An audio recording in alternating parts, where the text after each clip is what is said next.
All right, good morning. Good morning. Happy Monday. We are live.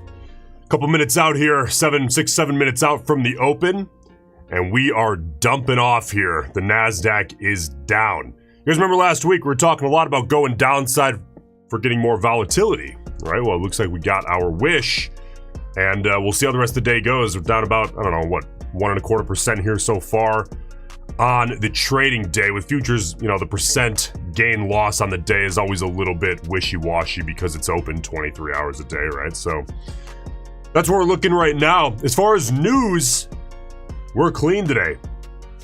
We are clean from here on out as far as news today. Tomorrow is somewhat of an interesting news day. Right after the open, we get manufacturing PMI, and then 9 o'clock Central, we get JOLTS job openings, which does move the market for a minute or two, and manufacturing PMI for US ISM. The 845 numbers for US S&P, the manufacturing PMI.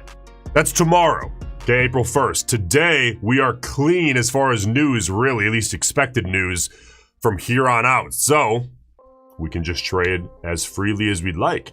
Now, as far as volatility, we slowed a little bit coming into the open. The range is sitting at about 11 or 12, but again, pre-market, we don't expect it to be 30 or 40. So there we go. That's a little bit of a move. But we are 5 minutes out from the opening bell, and we are down toward 19,000. You know, I can't believe it. Just last week, middle of last week, we were talking about a break. Actually, I think late last week, we're talking about a break downside of 20K and a move down to 19.7, 19.5. Can always happen quicker than you think. Here we are sitting at 19.2. So what's up? How you guys doing today? Are we ready for the open, and what are we trading? Are you guys trading evals, personal, or funded here today? I know last week a lot of you guys were trading evals. Curious if you guys got those funded and you're moving into the funded account world here today, or if you're still going through the evals. All right.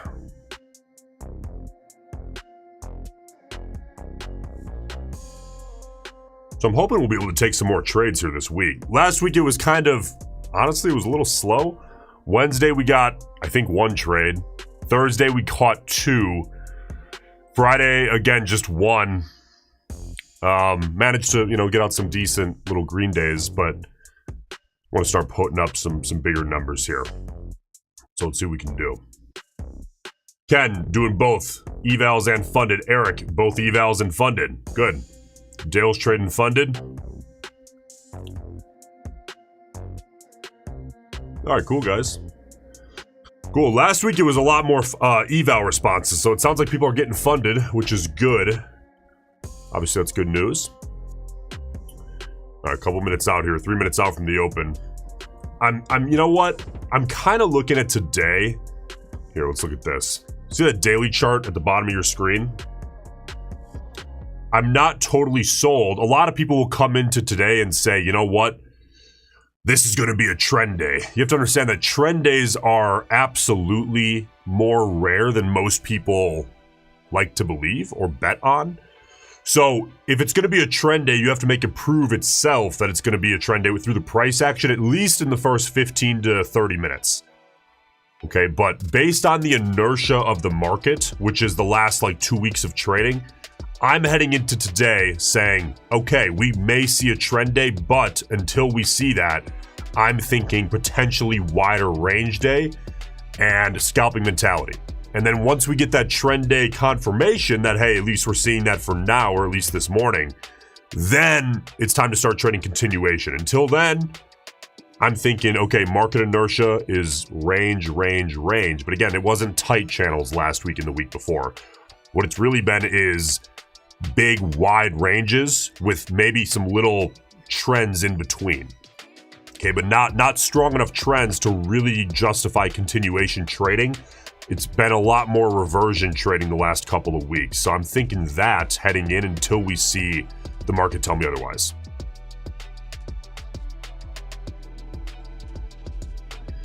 Atsy, been trading the same funded account since September. It's impressive. Good work.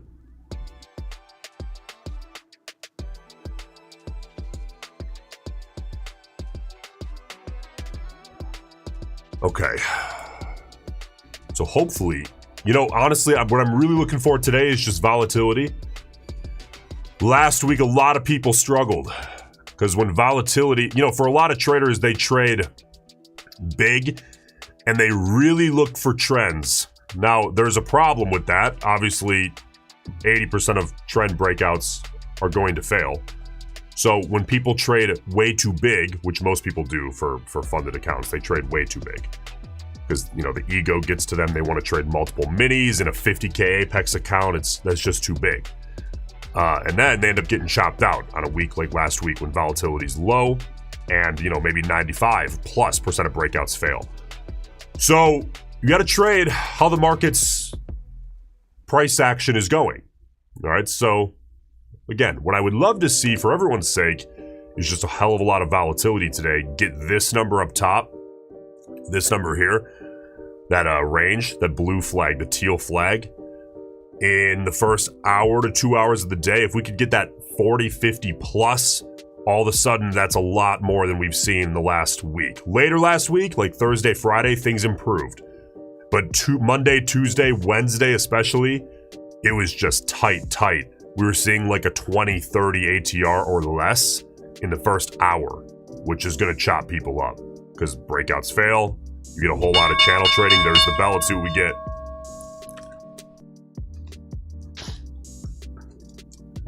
Well, falling into the bell here, but this first, 5-10 minutes off the bell is typically a lot of, especially on a Monday, is going to be a lot of funds, institutions, and algorithms triggering maybe like week, 3-month ideas. I like to let those orders clear. A lot of traders jump in and there's very little actual wind, okay, right off the open. So it's just a chop fest. So I let those orders clear, let those all execute, and then let really the idea of the day develop.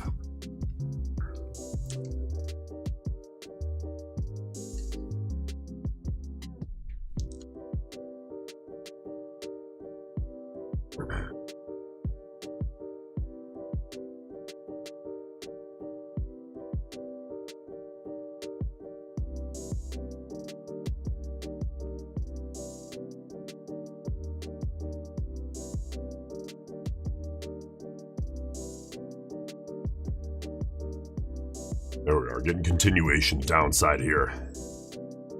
We look at the 5-minute. This actually gives us a really good look of what we're looking at coming into the open. You have this wick that occurred right about 6:30. I'm interested in that as a bottom. And then from there, if we see that break downside through 19.1, really, all of a sudden 19,000's in play. Okay, so that's kind of what I'm thinking here today. Definitely, I do have definitely a short bias here today, but that doesn't mean I'm just going to sell the open like a crazy guy.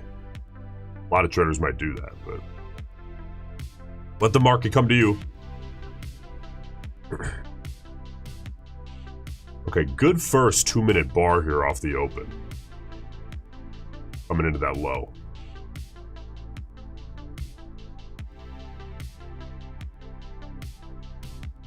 All right, here's the test.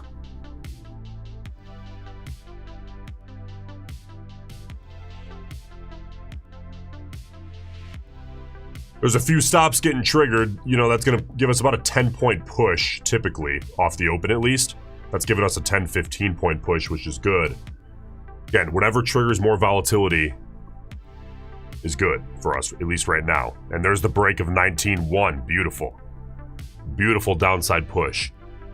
Okay, now the next, I would say 3 to 4, probably 4 2-minute bars, and the next one really 5-minute bar tells us a lot about the morning, because you can see these downside sweeps right off the open, and then sometimes what you get is a big old V recovery. Okay, and this can just be institutional orders clearing, and then traders take it back upside. So again, simply selling on no information is, while it does increase the reward to risk ratio, like we talked a lot about last week, this is all just a spectrum. The probability is quite a bit lower because you have almost no information. But that can still be a successful strategy. You guys have to understand the math, right? You're taking a lower probability trade with quite a bit higher reward to risk.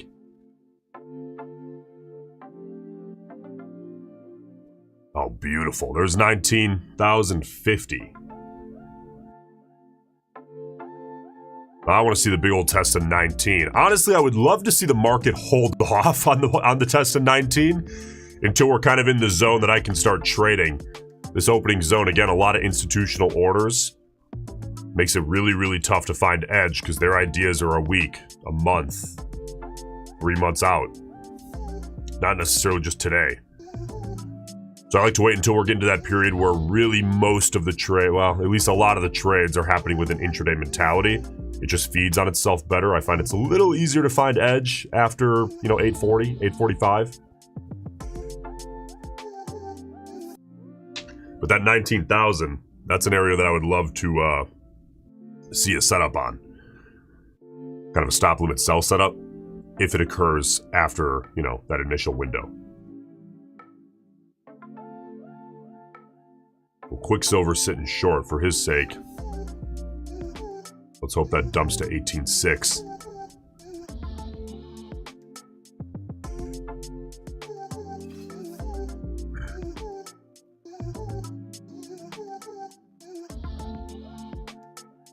All right, that 19 is a magnet here. This market wants to test 19 hard.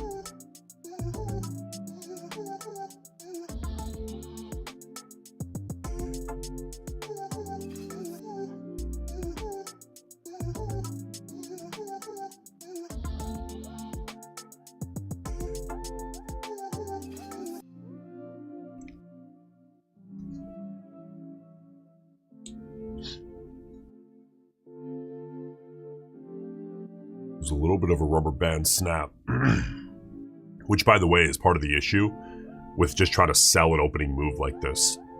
Is if you catch that snap, you catch it twice, now you're down 2R on the day already. Okay, and it's not even 835. So this kind of volatility I really like to let clear up and form the idea on the day before I start jumping in and getting my feet wet. Doesn't mean you can't, by the way, make money off the open. I'm sure a lot of people do. I know that's at least some people make money off the open. It's just, I've always found it more difficult to make the data look good just because you get those institutional orders that just don't really align with what I'm looking at intraday. They don't care. They're looking for 3 weeks from now, right? So we'll see if we actually get a downside test of 19. Again, here I'm maybe about 3-4 minutes. I'll start looking for setups here. We can see the market develop quickly today.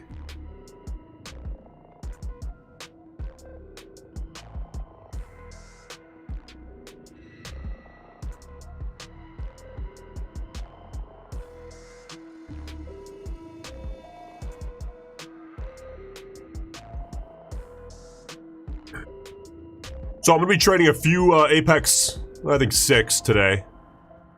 Apex funded accounts. And we'll also be trading 2 Take Profit Pro accounts here today. So we'll make it 8 in total, all funded. None of them are evaluations here today. I think I might trade a few evals later today, just for the sake, because, you guys know this ends today. Okay, so I pay. Obviously, I don't, work for Apex. I pay for my accounts like everybody else. So I might take advantage of that here today and try to beef things up a little bit. We'll see. But that ends today. 80% off ends tonight at midnight. So make sure you use code BIG. You pass those evals in 1 day. Be funded tomorrow if you pass with 80% off. But this market, I would love to see that test of 19 after about 840 here. So about 2 minutes and then we can start looking. These bulls are really getting disappointed. So you see that big wick? This bar here, by the way, big potential reversal bar. If you're short and you see a bar like this, a lot of times it's time to watch this one develop. And then if you see this one break this high, what's the price action really telling you? It's telling you that the bulls have stepped in and or some shorts have stepped out, at least for the time being. Now you have to, when you're investing, the answer is always zoom out. Okay, but when you're trading, I think zooming in, especially scalping, is important because you end up breaking this. Guess what? Market's trying to make an attempt at a reverse. And at that point, we're not talking 55-45 to the short side anymore. We're talking more like 51-52 to 49 or 48, which is kind of a tough bet to keep making at that point.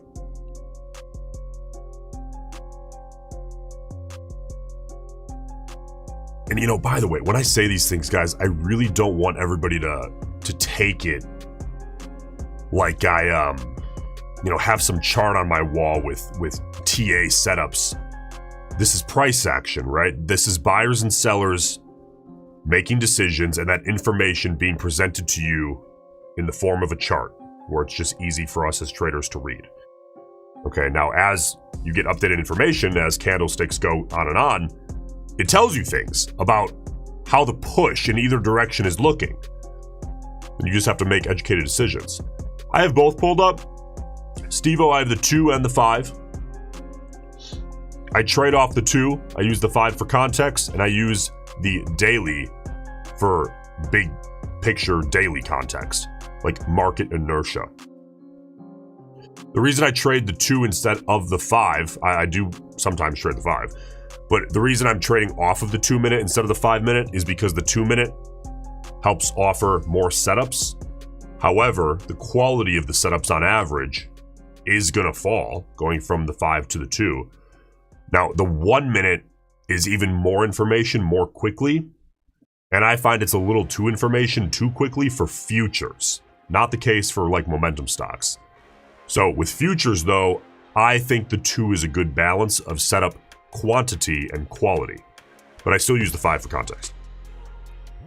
Yeah, the 1 is great for momentum stocks because it's so quick and the volume changes so fast, but on futures, the volume is relatively consistent, and I think it's too much information too fast, and there's a lot of setups that are lower quality than I would prefer. So the 2 minute I think is a good balance. Some people trade the 3 minute. I think the 3 minute's fine. For time frames, it's more about finding a balance of quality and quantity, and then having a self-fulfilling prophecy chart like the daily, like the 5, that you're getting your context from to the side. The 15 is great, by the way, for seeing trends. I just think watching too many, you end up with paralysis. Okay, Bull's kind of getting disappointed here.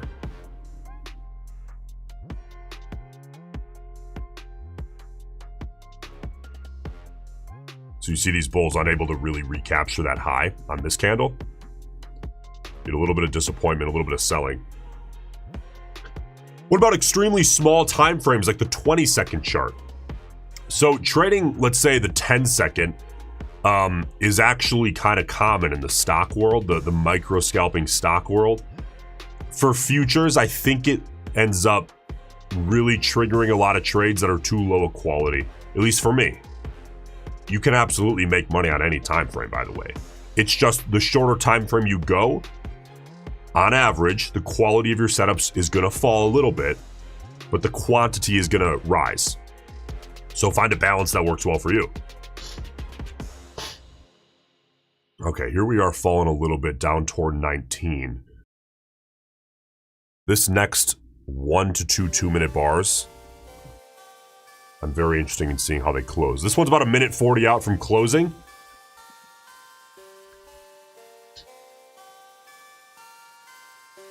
See how that one closes. I'm curious if we get it closed beneath this previous wick, all of a sudden I become interested in selling to the short side on the rollover for a break of 19. Yeah, we do have 845 S&P manufacturing PMI. It's going to cause a little bit of a move, not a lot. I'm sorry, that's tomorrow. April 1st is the manufacturing PMI. Again, today is relatively clean as far as news.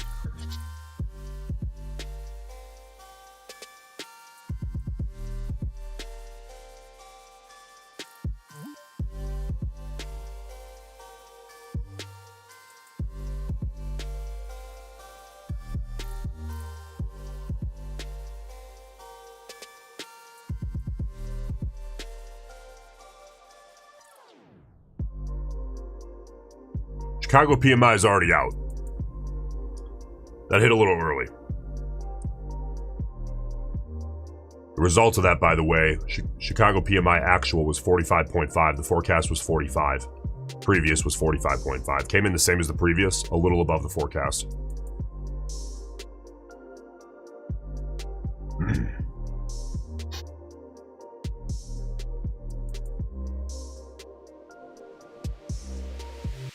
Okay, so we're getting a little bit, now you can see the bears are a little disappointed here, getting wicked back upside, unable to recapture that low. So now we get a little bit more of a doji. For me to get short continuation, I would love to see this bar or the next bar or the next bar close at its low, below the, pretty much at the low of day. And then I'd happily sell the rollover.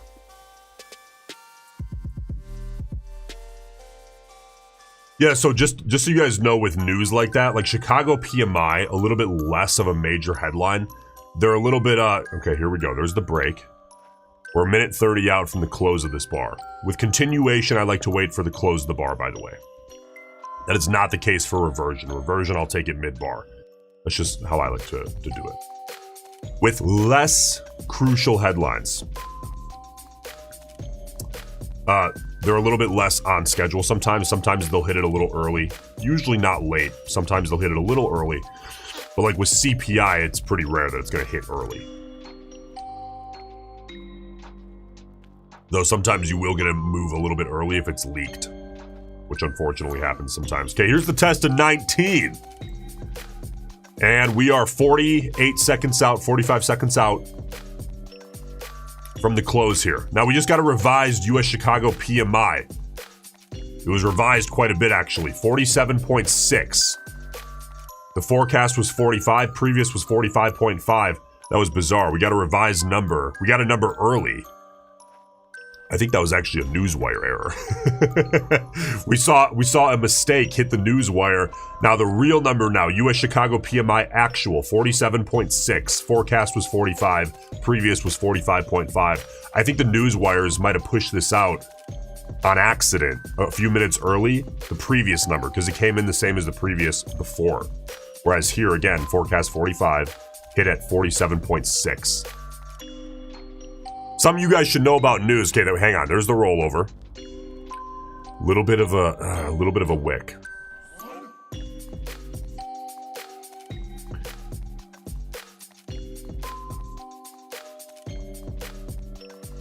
There's the retest in 19. Let's see how this bar plays out here. Some of you guys should know about news is that a lot of the news comes from the same place.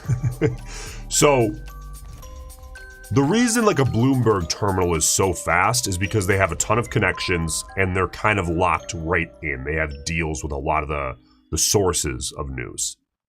So like, you know, whoever ends up getting the news, Bloomberg is oftentimes the first to get it because they have so much money that they develop deals.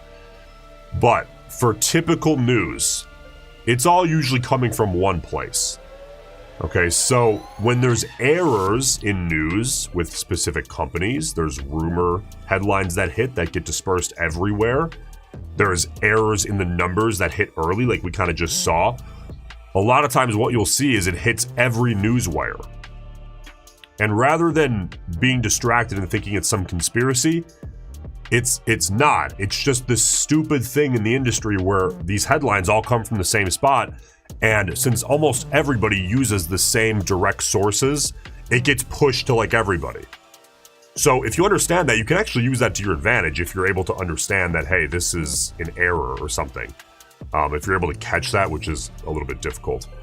But you can, if you can see that getting pulled back for whatever reason, you can actually use that to your advantage if you know that it all comes from pretty much the same spot usually.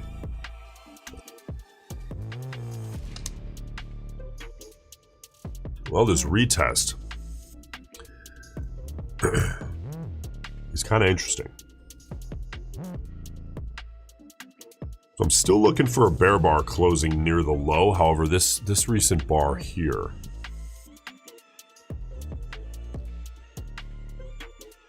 it's kind of pulling back that idea.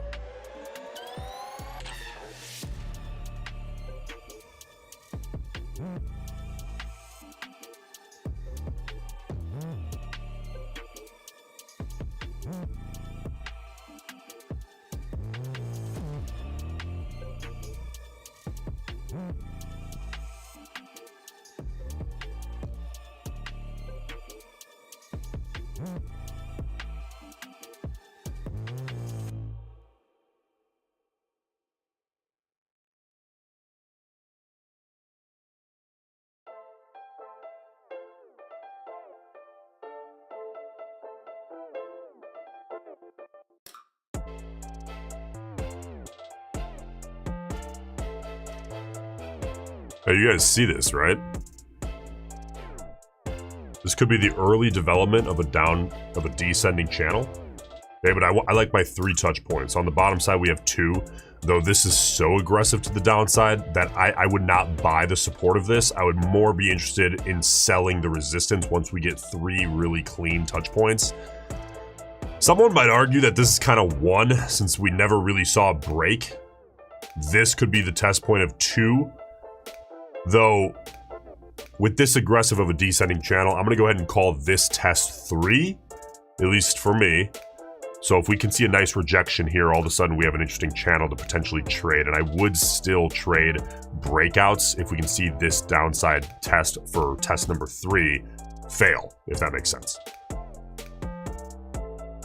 Okay, now a descending channel this aggressive is typically not going to last as long as one that's a little more timid, but that's fine. I want to see how this bar develops. Ideally, again, we get a break downside here and kind of lock in that 3rd touch. Arguably 2nd touch, but I'll call it a 3rd touch, at least for me.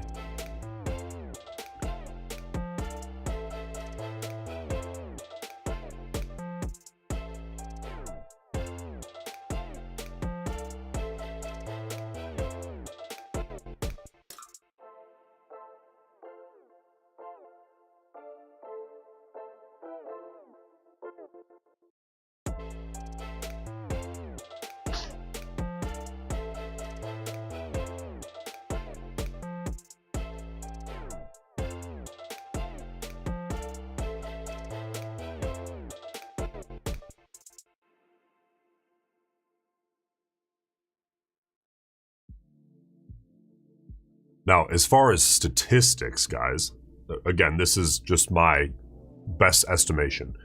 With a channel like this, before it's truly developed, it's in the early stages. It's like an infant channel, right? The probability of breakout, you guys often hear me say, is 20%. 80% of breakouts in a developed channel fail. When you see something like this, that is no longer 80. That's probably more like 50, okay? Because the channel really isn't there yet. So scalping off a 2nd touch point, or even a 3rd touch point, there's really no channel yet. So you're kind of just trading the noise. You really need to think, okay, does everybody and their mother see this thing already? And the answer on this touch is really no, which is why I held off. Okay, so we'll see if this ends up turning into something else, maybe a flat top, which would be interesting. But I need a little more information before I can hit the first trade of the day.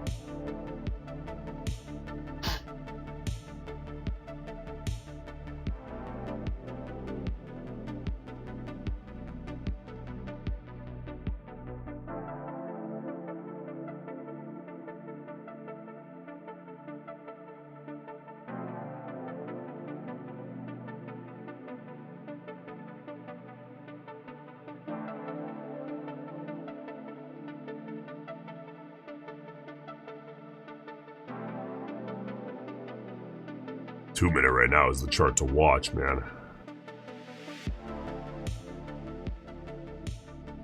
By the way, on the daily, that gap,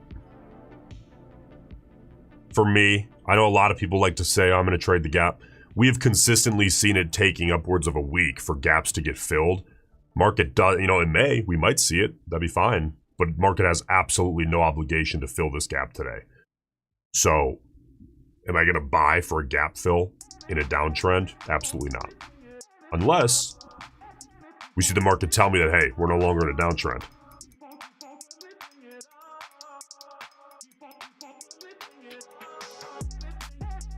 Which, by the way, that can change very quick. It really only takes 6 minutes or so, at least for me, trading off the 2-minute chart, to kind of, in an aggressive move, to make that a reality here.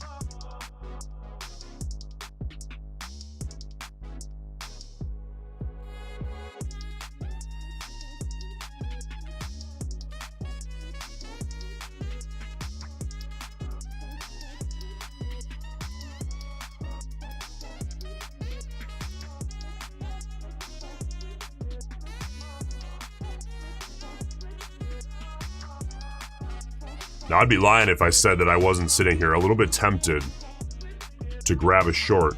This is only touch number 2, and we're coming into what could potentially become a flat top.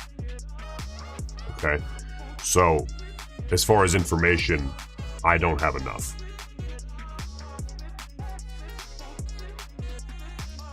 But I'll just as easily get long if we see 2 to 4 minutes of different info.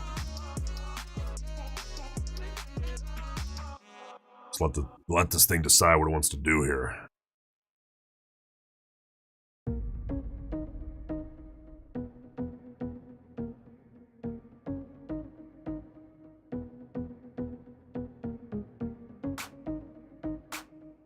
Okay, so there's a flat top on the 2 minute. You guys know I notoriously do not trust flat tops. They are you can see some ugly high probability breaks on flat tops. A lot of people like to trade off of, double bottoms, double tops, triple bottoms, triple tops. Flat levels on futures do not tend over the long term, over a big sample size, to hold well. They just don't. Okay, here's the close of this bar.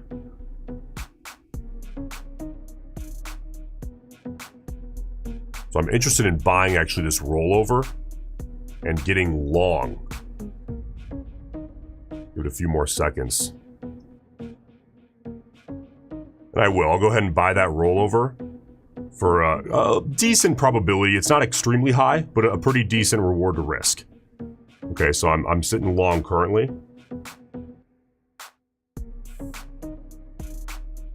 A little bit in the money here. Let's see how that works out.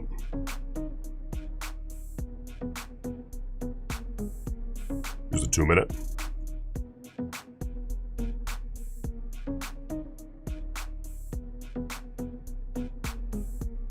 Not unlikely to see a retest of the 20 EMA, by the way.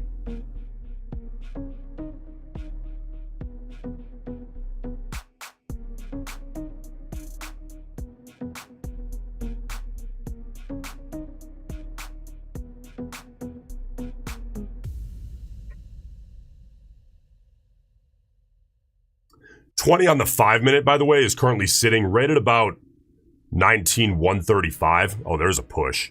Okay, we're about 22 points in the money. Target for me is at 19,142, 75-ish. We'll see if I end up pulling it a tad early. I just want to watch the price action.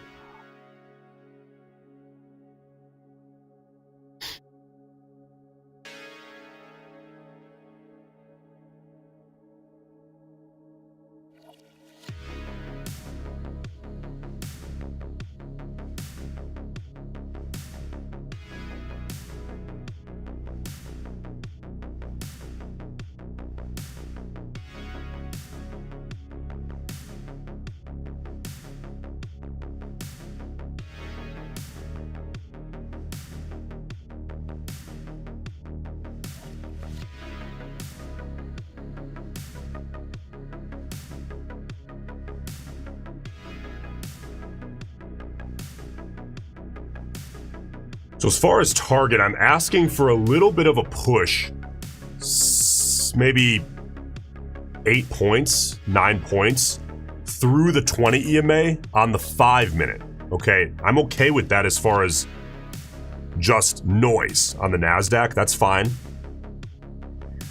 We'll see if we can get that here. Here's the retest of the 20 on the 2. A little bit of a fail, but that's okay. No rollover on the bar yet.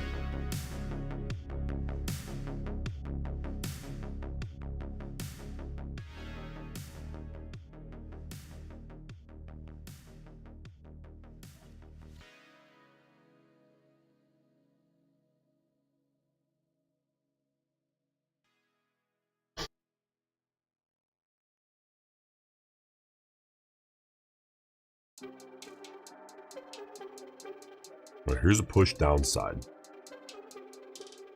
I'll manage this at about 62. See if this breakout here fails. Not so much a breakout, by the way, kind of just like continuation.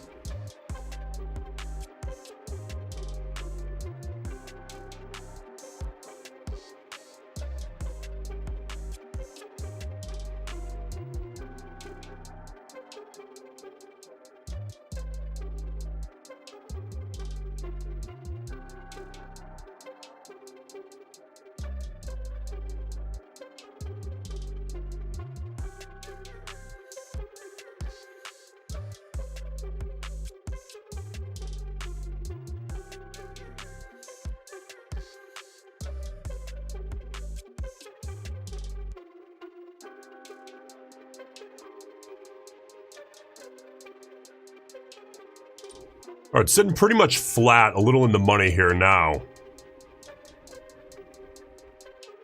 Again, I'll manage this one, meaning I'll cut it down at 19,062, and target is at 19,142. So we'll see if we can get a bit more of a continued push above that previous little high there. Now, as far as stops, you guys know I'm a big fan of stop hunting. There's not going to be a lot above here. I'm not going to kid myself because that has been very short-lived. But it might be good for a few point push. Not enough to target, though.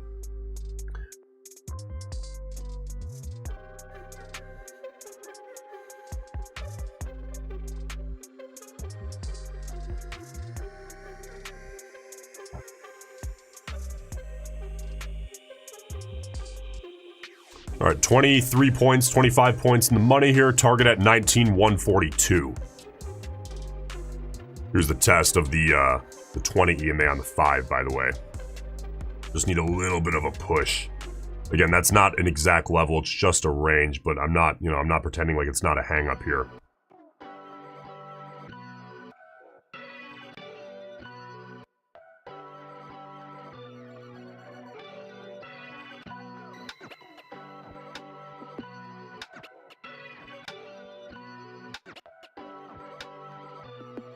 You guys see, just like we talked about, there's about a couple, good for a couple of points as far as stop liquidity. Not much. All right, need about 5 more points here to target. See if we can get 19,142.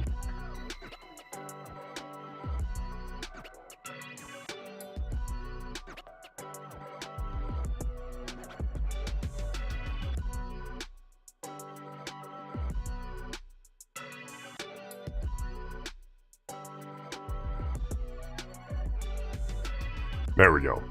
All right, fully out there for a winner. Oh, wait. There we go. Show you guys what's going on. So that's how we sit currently. That's we're up 1,200, one trade on the day so far. Let's see what else we can grab. Now, last week, that was pretty much the extent of a lot of days, was one trade, but I don't think that's going to be the case here this week. Hopefully we can grab a whole bunch. Okay, so now what I'm really interested in seeing is if this upside movement continues with the price action. I'm looking at the 2-minute chart, 5-minute for context. You can see on the 5, we're attempting to hold that the 20 EMA, the test of the 20 here on the 5. That bar will close in about 2 minutes, and we're still getting kind of stuck up around there. So you guys see we get maybe a 10-15 point push through, and then we kind of stick back to there. That's why I was a little okay with having my target up at 19,142. But again, keeping in mind that there was a little bit of a hang up in the way, but it's a range. That 20 is never going to be an exact level. It's just not relevant enough. Eric says, I had a down channel drawn on my chart from this morning. Now both the top and bottom are broken. Does that mean they're invalidated necessarily? I would remove them. If you see them broken on, a 1-minute bar, leave it and look to adjust. But if it's broken on a 2-minute chart for multiple candles, or a 5-minute chart for multiple candles, just delete them. Keep your charts as clean as possible. You guys see I have like one thing on my charts at all times.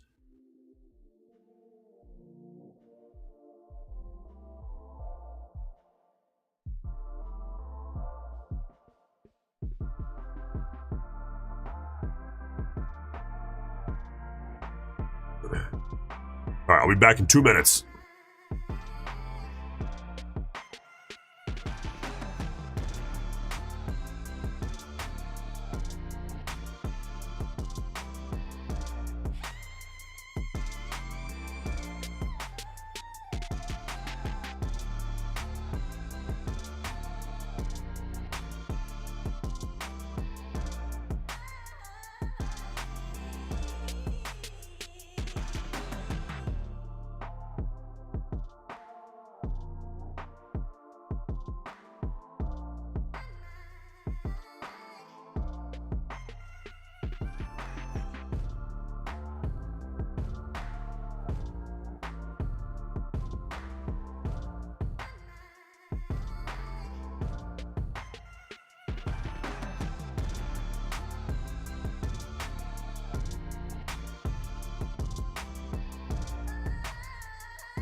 All right, we are back. Not much development here so far.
Hey Jtron, give it a refresh, and that should correct that for you. Okay, so we're getting a little bit of a mixed bag. You guys saw we got this little uptrend here, which I got long on out already, and now we're getting a little bit more of a mixed bag. Okay, so what I really want to see is either return to one or the other. We very may well see a big rejection here and a return to downtrend. That might equal a big giant range on the day, right? Or if we end up seeing just a continuation, I'll absolutely be happy to get long for the break of this little top up here. But I need a little bit more information for trade number 2 on the day.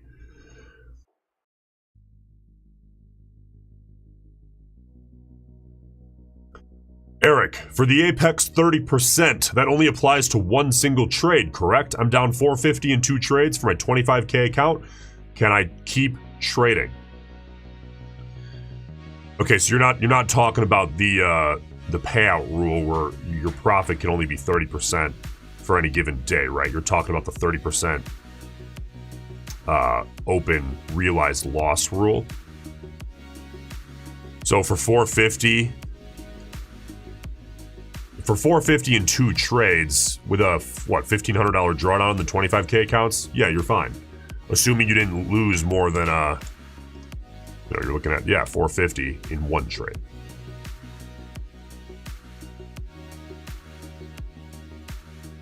Hey Benjamin, good. 4 seconds. Even that's a little long. Yeah, for the 30% unrealized rule for Apex, guys, the rule is what you don't want to do is, and by the way, it's not just 1/3, it's 30%, which is less than 1/3. So just take what your drawdown is. If it's a new account, it's based on the drawdown. If it's a mature account where you have padding, then it's based on the padding. Multiply your drawdown by 30%, 0.3, and you should never lose more than that or be unrealized loss that or more in any one given trade. But that doesn't apply to the whole day. It's just one trade by trade.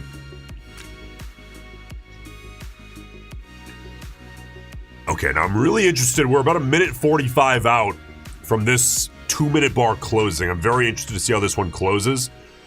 If we see a growing bull bar closing near the high, I'm absolutely interested in buying the rollover for trade number 2 on the day. See what we get here.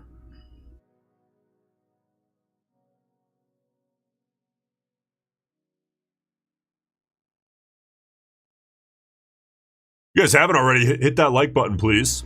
Helps out tremendously. Every single person that does, really, it helps push it a little bit more.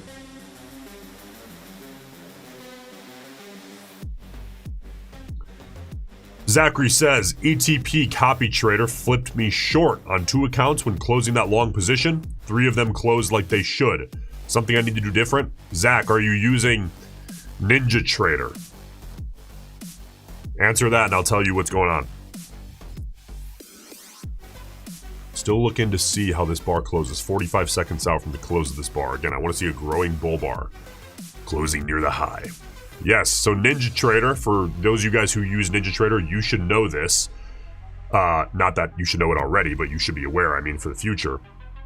NinjaTrader has a problem that's very common where it shows ghost positions. So when using a copy trader, what happens is, let's say you're copy trading 5 accounts. Your copy trader will close all 5.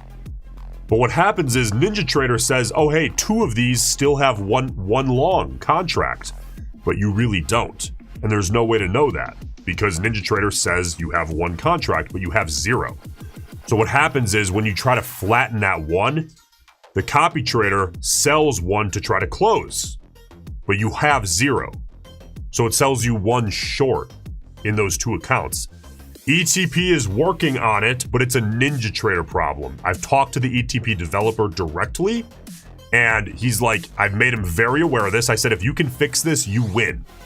And he said, we're really trying to fix it, but this is a NinjaTrader problem, so it's really difficult to fix. It's not a copier problem, that's a NinjaTrader issue. And we all have that problem, so just be aware of that. The only way to fix it is to try to close as quickly as you can, and even if it does flip you the other way, just try to close out quickly. Cost of doing business right now. Hopefully it will not be in the future.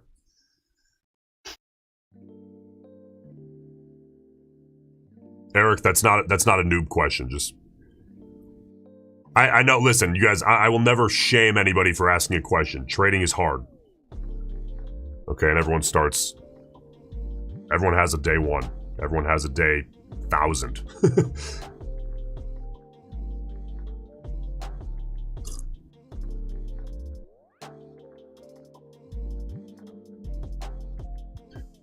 Okay, so we did not get a close. Now, really what I'm looking at here, you guys see on the 5-minute chart, we're kind of still backtesting that 20 EMA. Okay, so this isn't something here that I would want to buy the retest of the 20, but what I'm really looking at now, you look at the 2-minute chart up top, we very well may be forming maybe a 30, 40 point wide ascending, maybe 40, ascending channel, and this here is kind of that 3rd touch point to the downside. So if we can see a touch and a big old bounce up toward channel highs, we'll say, not intraday, but channel highs, all of a sudden we're now in an ascending channel and it's time to scalp that, but just not yet. This is the 3rd touch point. Is an ETP only compatible with NinjaTrader accounts? No, they're compatible with, I mean, I don't know if I understand the question. They're compatible with NinjaTrader, they're compatible with Rhythmic, I believe Tradeovate, Futures Desk.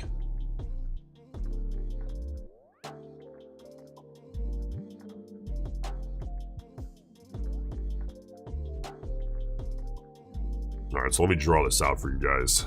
Show you what I'm looking at here. Simplify your trend lines, by the way. Just draw them how everyone else will draw them. And really, I'm kind of looking at this. Kind of like this.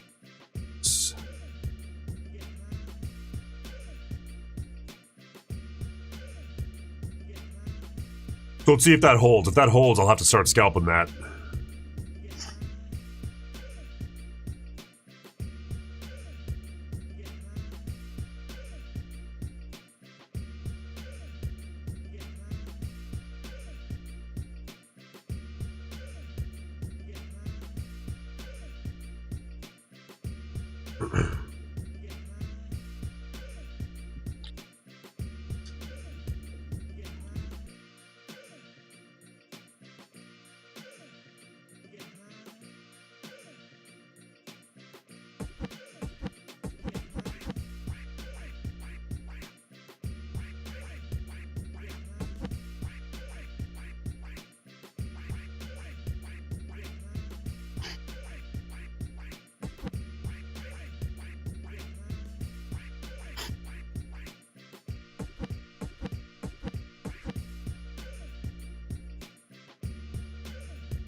Now, this is one of those little nuanced things, guys, that as far as I think a lot of people might not see, but with experience I have kind of learned.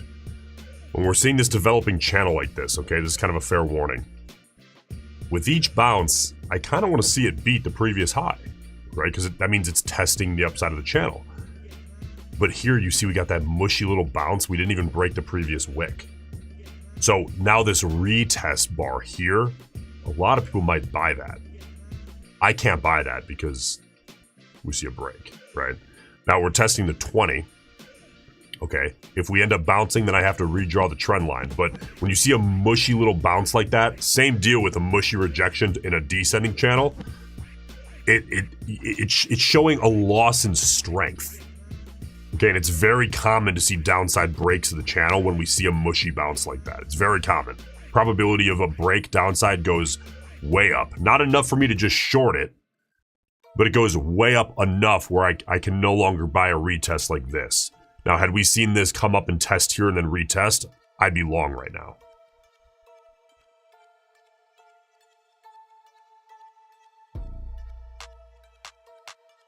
Now, I know it's kind of hard to believe that the longer you trade one product, you get like a feel. I really hate to say you get a feel, but you start to see these little patterns that just repeat constantly. These little things that happen all the time that say, oh, okay, that happened. I shouldn't take this trade anymore. It's now invalidated. That's one of them right there. For a channel long, you get that mushy little bounce. There's weakness leaving. I'm sorry, there's strength leaving. There's weakness coming in.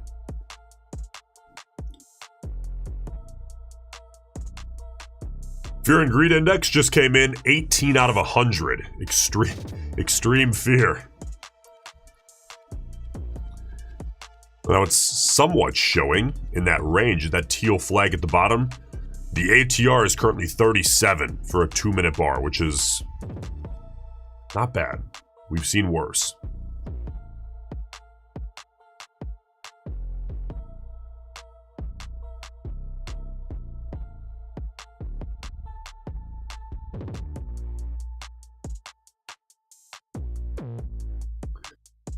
Okay, there you go. You see that? That channel break after the mushy bounce. Very, very common occurrence. And if you take too many mushy bounces, it can just give your edge right away on a silver platter. That's one of those things that you pick up on trading a single product every day. I do think it's beneficial in futures to kind of just trade one thing. Some people will trade gold. Some people will trade platinum. Nasdaq is kind of my thing here.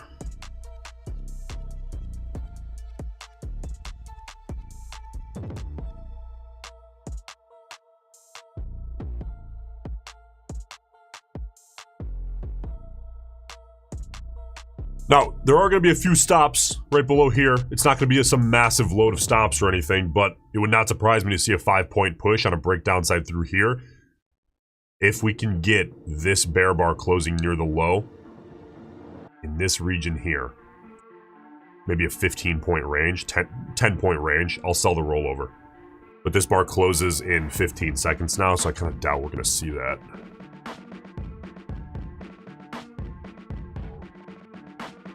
It has to be growing, by the way. It can't be a small little bear bar.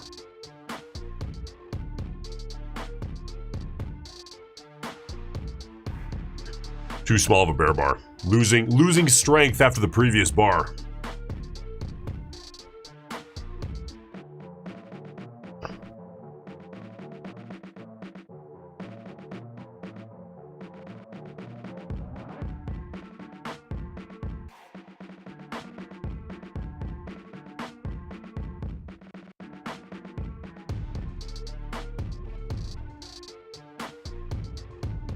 Mr. Anonymous, can you paper trade with copy traders?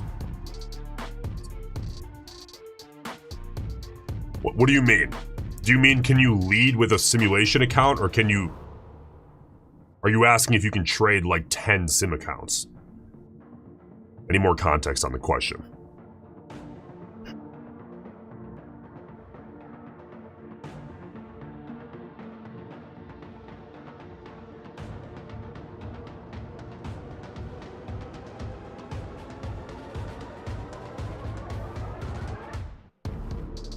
All right, here's the retest of that 20 EMA on the 2-minute. Very common. We see this a lot.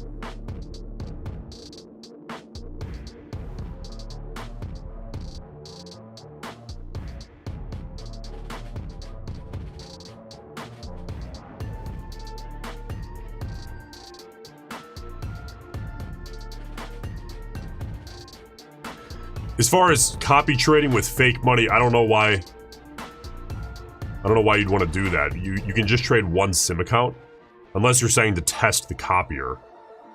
But, I mean, listen, any account that you can link into NinjaTrader, you can use on the copier.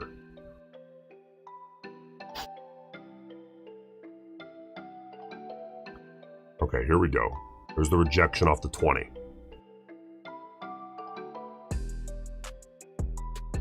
There's the rollover of that bar. So kind of weak as far as the bears are concerned. A little bit disappointing. You see the bear bars are shrinking, right? The bodies at least.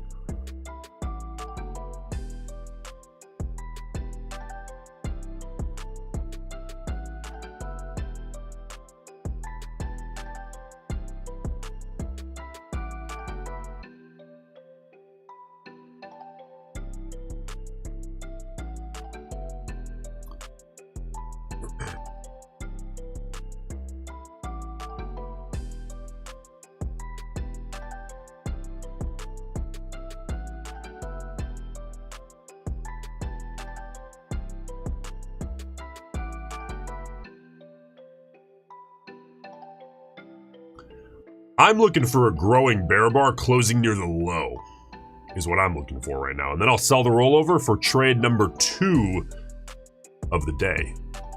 But right now what we're getting is a lot of shrinking, disappointing bear bars, which it just, unfortunately, it increases probability of reversal a little too much to take a trade. That doesn't mean it's coming, okay, but still looking for that short side setup. All right, there's the test of that little low. A break of that might be good for a little, 3 to 5 point move. But there's not going to be a mess of stops there for a 15 point move. It's just that level, this is really that level.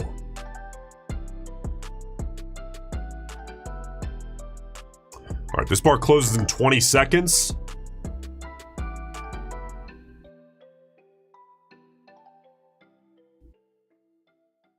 Unlikely to see a setup here. You're going to see we're kind of turning into a doji.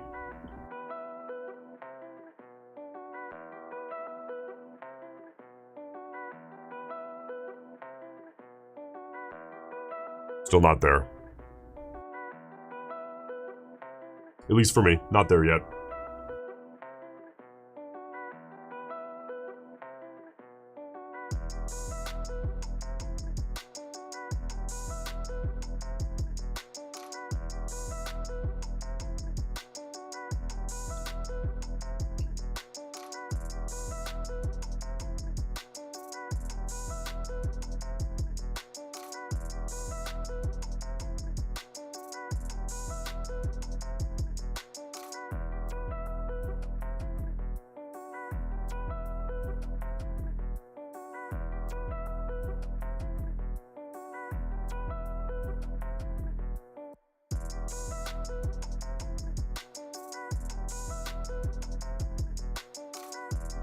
The retest is kind of interesting, but when you see those shrinking, weakening bear bars, it's tough to short a retest like that.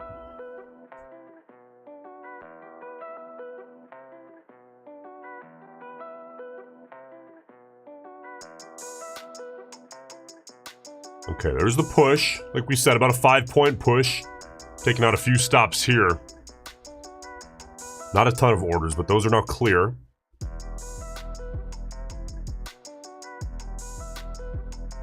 $30 seconds to the close of this 2-minute bar.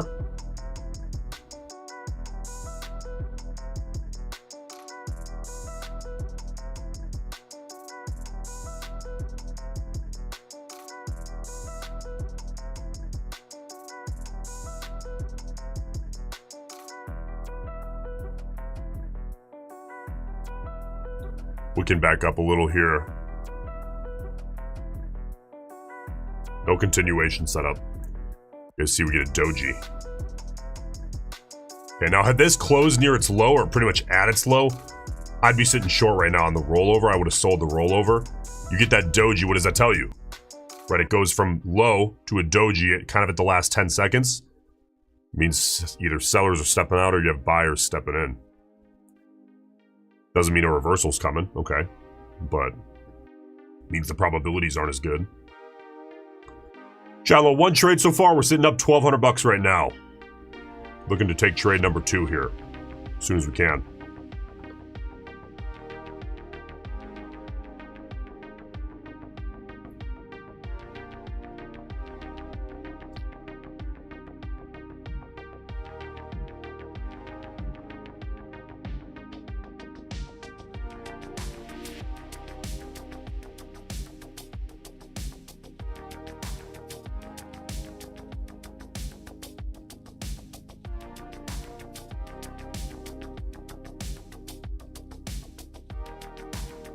All right, we got about 45 seconds out from the close of this bar. Things are looking good right now.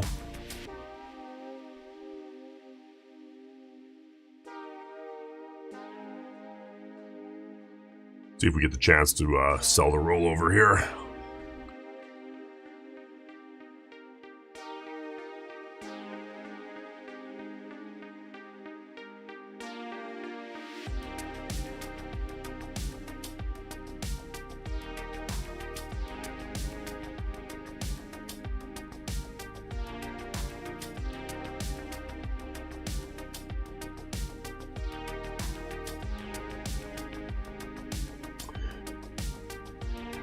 Wicking back upside, 5 seconds out from the close. This one's about to roll over. Now, when you look at this sequence, guys, a lot of bulls are going to look at this as a potential reversal sequence. I don't want the bulls thinking they have any kind of leg to stand on.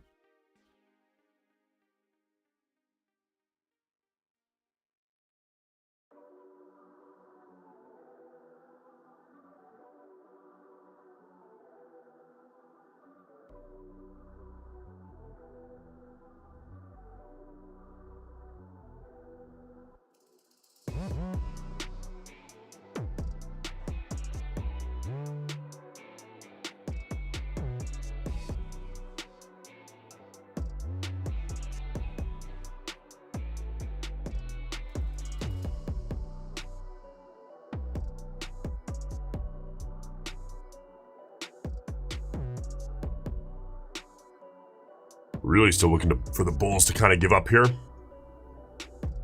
See a nice growing bear bar closing near the low, at the low of this move, which really just means below this wick. Ideally, the more the better, but I'm not looking for a giant outsized news bar. Okay. 45 seconds out from the close of this bar. Things are improving here.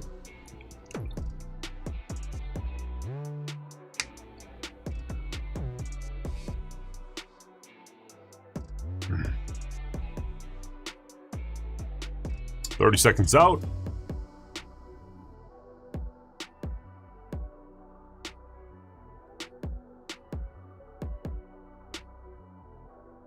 I just don't want to see a wick above the previous bar low like we're currently seeing on the close. About 10 seconds here for the rollover.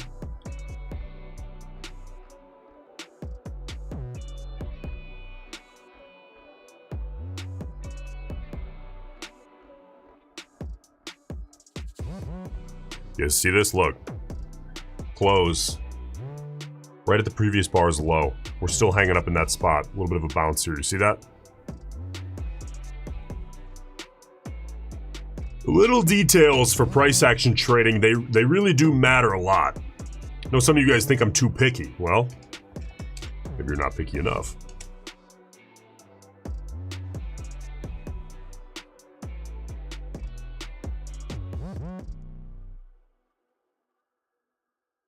All right, there's a retest of the 20 on the 2. And there you go, there's a 20 on the 5. Coming into that a little bit here as well.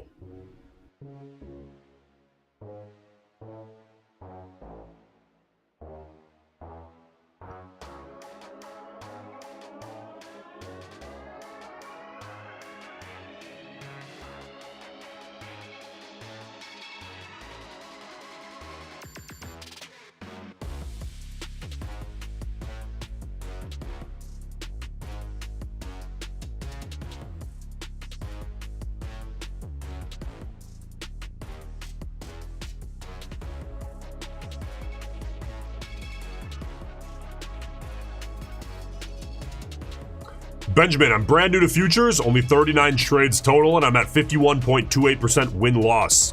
Early on, what is a reasonable target win rate?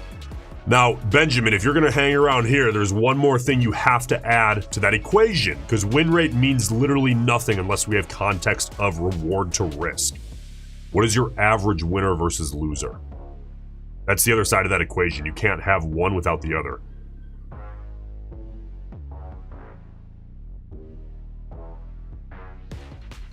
Meaning if you look at that same data, how big is your average winner and how big is your average loser?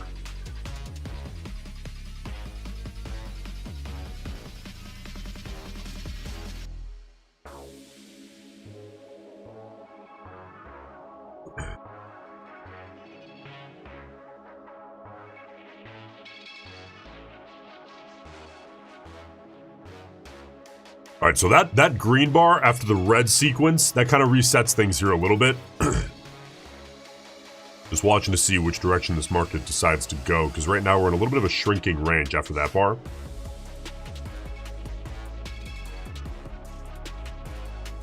Yeah, exactly. You can have a 20% win rate and still make money.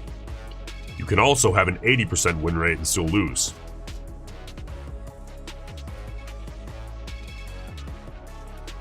There's two factors to that equation that you have to include both.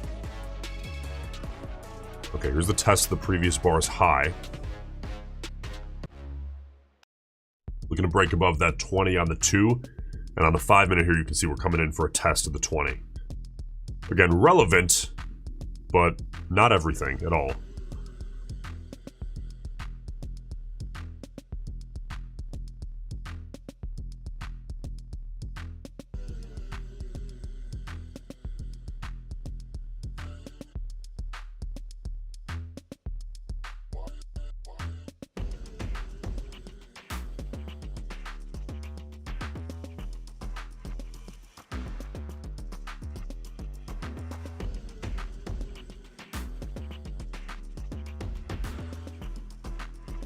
Okay, 15 seconds out from the close of this 2-minute bar.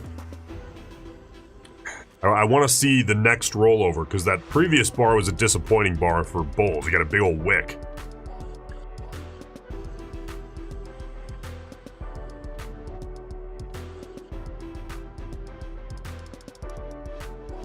So this is the bar that gets interesting here.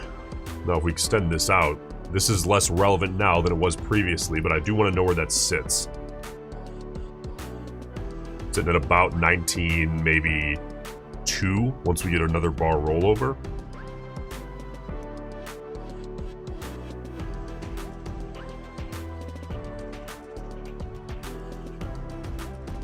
Can you please define rollover meaning? Yep, so I'm looking at a 2-minute chart. I'm talking the expiration of one candle and the start of a new candle, which happens every 2 minutes. That's the rollover. It's the candle rollover. So you get one every 2 minutes on the 2-minute chart. And we are 1 minute out from this candle rolling over. So this close here is interesting to me.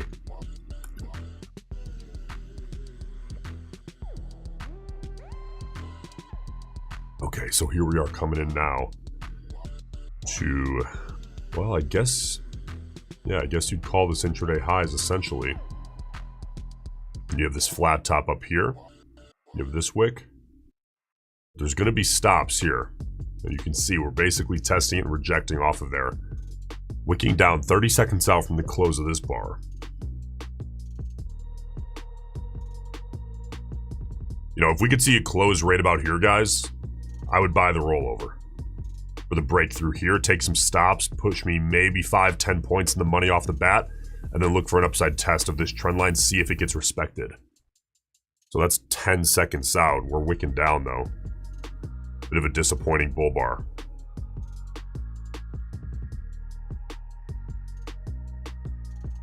Holding off. Holding off there. Let's see what we get on this next bar.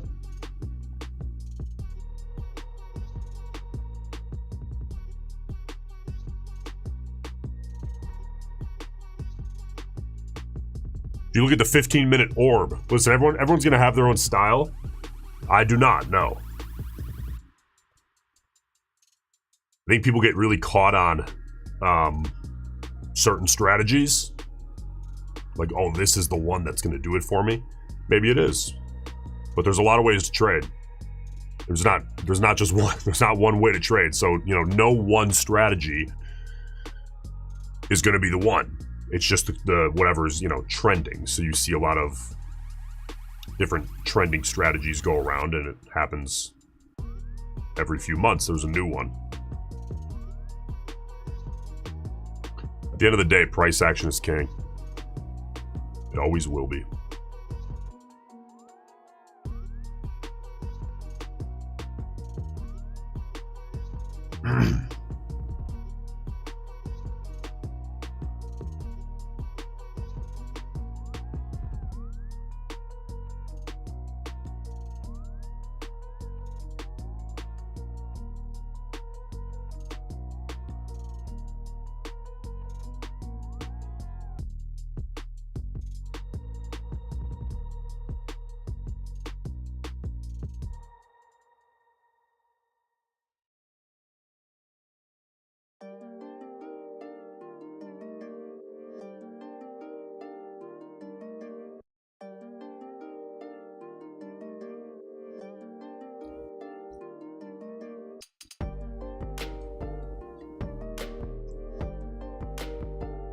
Yep, that trade closed. I told you guys what target was. That one closed a while ago. One trade so far today, we're sitting up 1,200 bucks. Looking for trade number 2 as soon as we can get it here.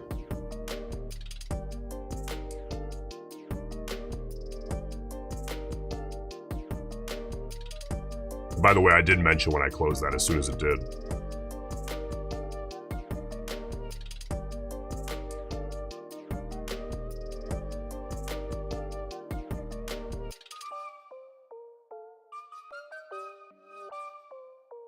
Okay, so we're hanging out between now kind of the high intraday and really the 20 EMA on honestly the 5 and the 2. So this is one of those situations where I'm really kind of looking for consecutive bull bars closing near their highs, ideally growing. And since we're so tight against that high now, ideally it'd already be broken through the high, close near a high of a second or third bull bar, and I buy the rollover.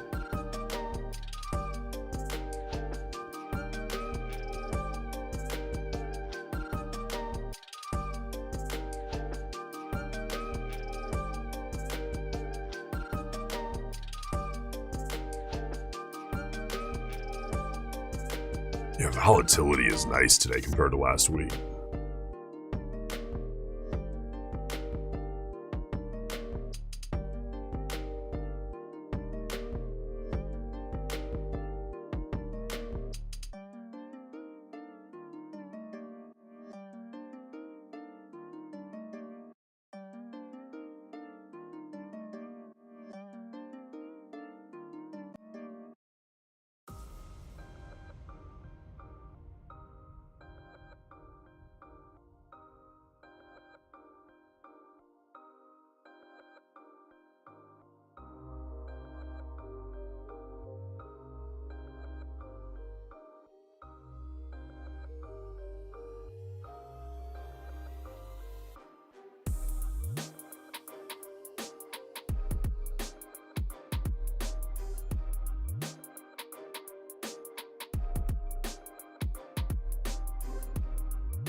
Okay, so Benjamin, you had a 51 and some change % win rate, is that correct? 51.28% win loss, and your reward to risk is 0.88 right now. So you're actually not too far off from break even. You're actually getting very close. Only 39 trades into futures. Those stats are pretty damn good. Now just get to break even. Try to improve that reward to risk, which it sounds like you're already doing. And then once you get to break even, you're 80% of the way there. And then just roll over, clean up some bad entries here and there, and you're into profitability.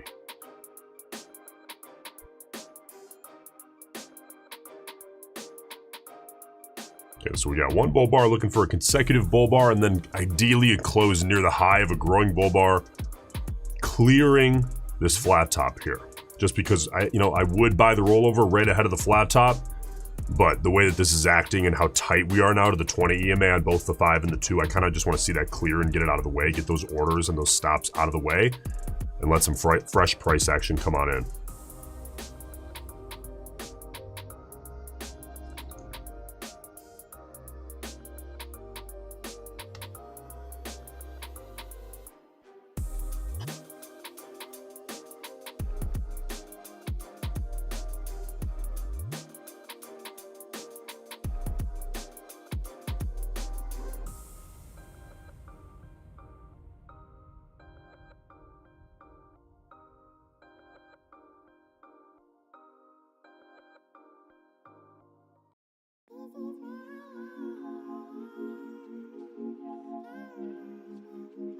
All right, here's test number. All right, now listen, a lot of people might draw this like this. Okay, you might see some people trying to draw it like this, though I would not, because that is a little too aggressive in my head. I'm kind of looking at this as a short-term channel, but for context, you have to understand that a lot of people are going to look at this. Okay, so I'm going to draw that, and if we do get a test of that, that'll be test number 3. And then that becomes very interesting if we can get a test of that and then a clear of this high.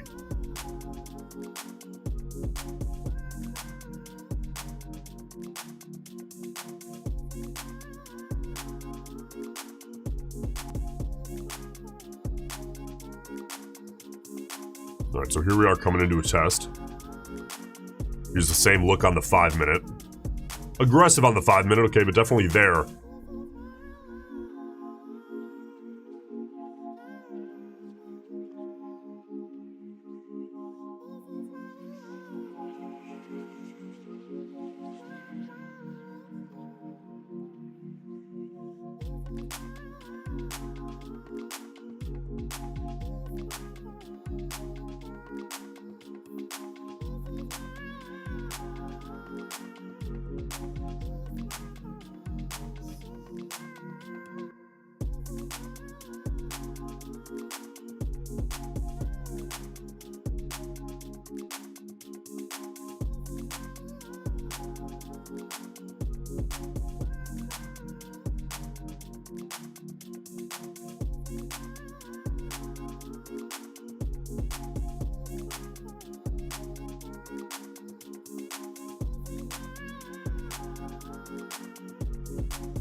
How can I trade this instrument in stocks since I don't have futures? QQQ is an option. It's an ETF.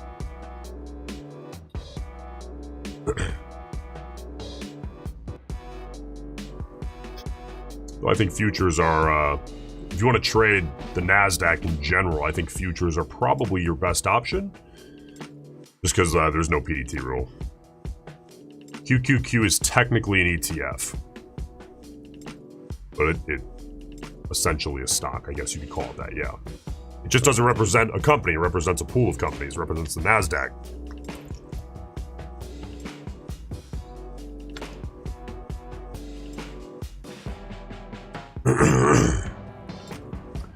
Alright, still looking for that downside test of this big wide range. Also still looking for potentially an upside continuation setup. If we do end up seeing one with that flat top up there around, 19170-ish. Couple of setups, just need one of them to develop, and I'll take my second trade of the day here as soon as one does.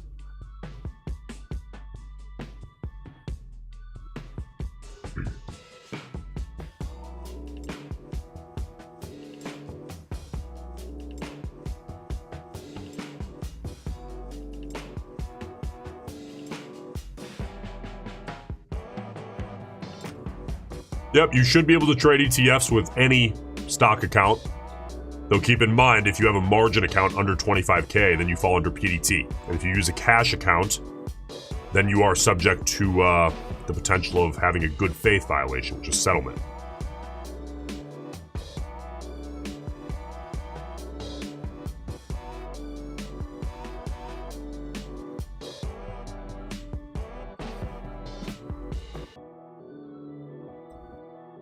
Yeah, I don't care which one develops here, whether continuation or channel. Just need one.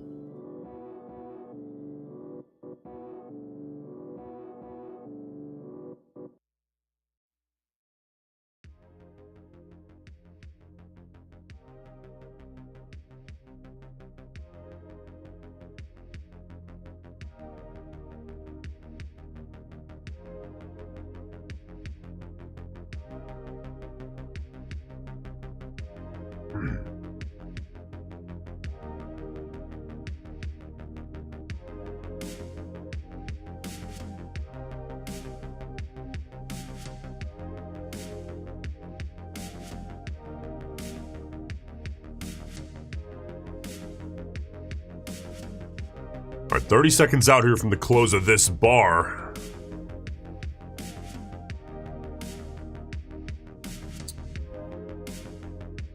See if we get a break out of that flat top.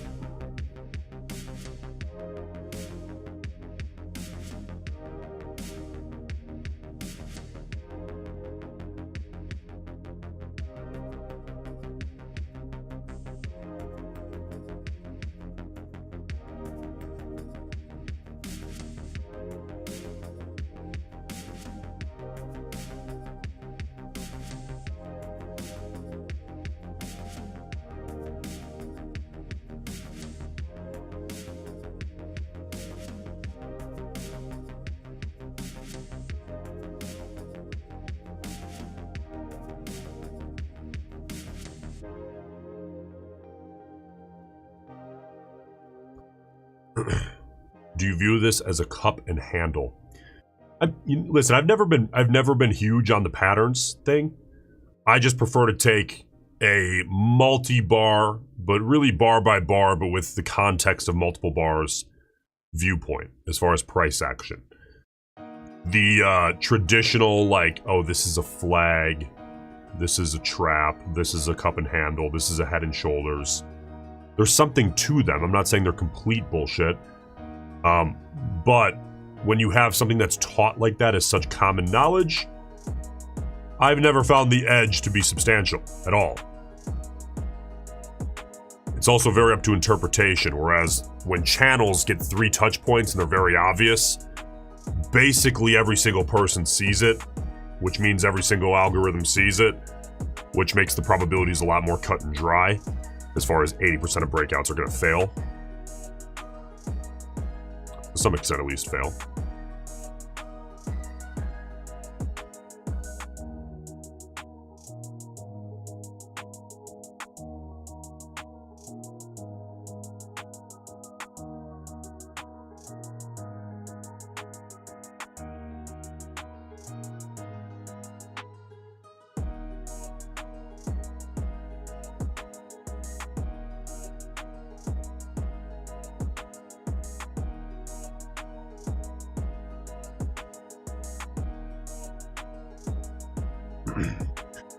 Oh, we're really struggling here to see a break upside. Now, if we can see this bar here, this or the next, turn into a big bull bar, close near the high, clearing this flat top, all of a sudden I'm very interested in buying the rollover.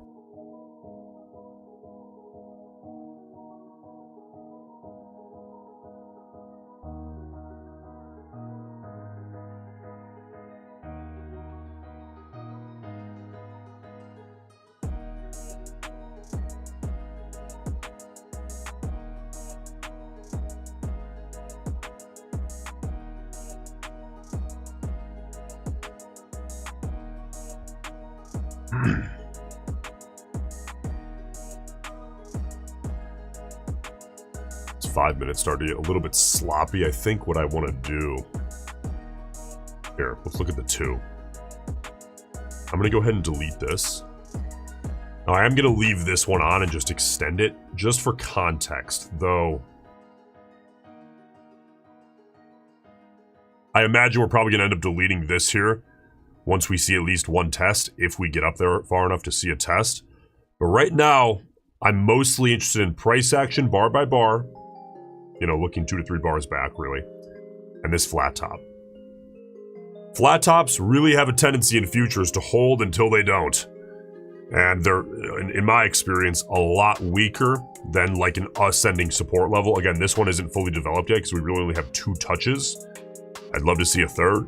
But once you see 3 touch points, you can really feel relatively confident about that 80% of, hey, 80% of breakouts here are going to fail. And remember, it's a range. It's not an exact dollar amount. Everyone's going to look at it a little bit differently. Everyone's going to draw it a little bit differently. But within, 20, 40, 60 points, everyone kind of knows it's there. Doesn't mean it can't break. It can certainly break, but we're playing a game of probabilities here.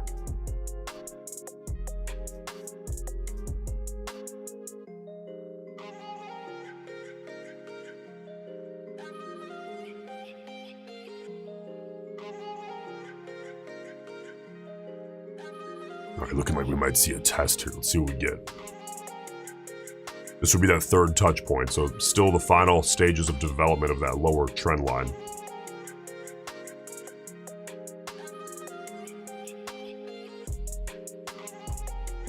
I imagine on a test here, you're going to see quite a few buys just holding off to see how we react. Which is why I want to do the same here. Now also, you see this. There's another little horizontal level here forming. Now you could tie it into that initial, but you kind of have 2 separate levels here now. So when you get an ascending wedge like this, where you could argue we have kind of a bigger level, or a bigger wedge, and then a little bit of a smaller wedge. When you get that, as long as you can hold the downside, oftentimes that top will break. It's a big if, though, if you can hold the downside. This is just the 3rd test. Let's see what we get.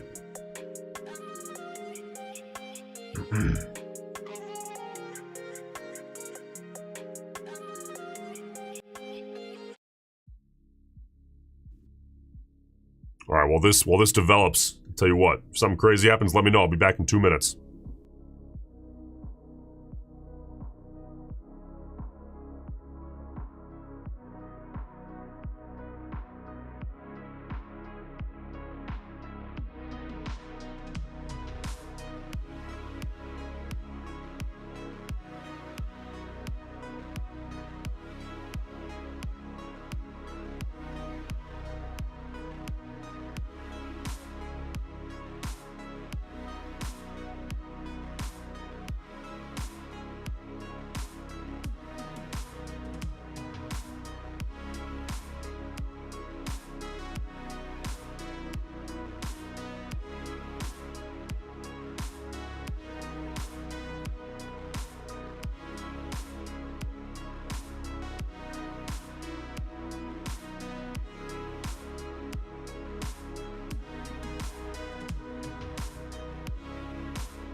All right, what are we getting here?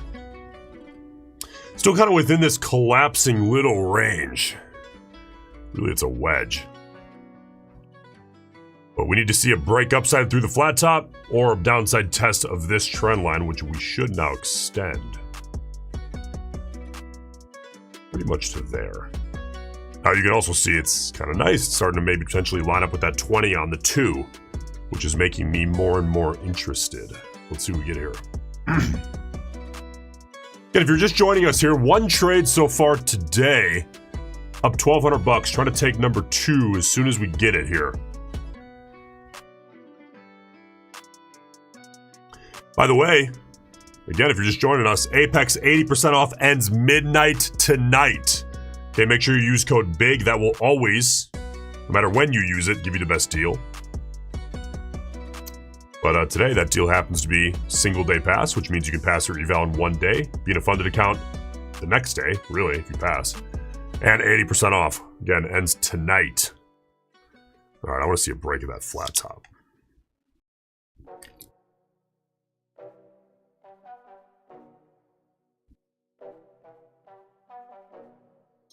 Cool, Christopher. I want to see how that goes here. I'll see you in the next couple of days, see how that eval's going.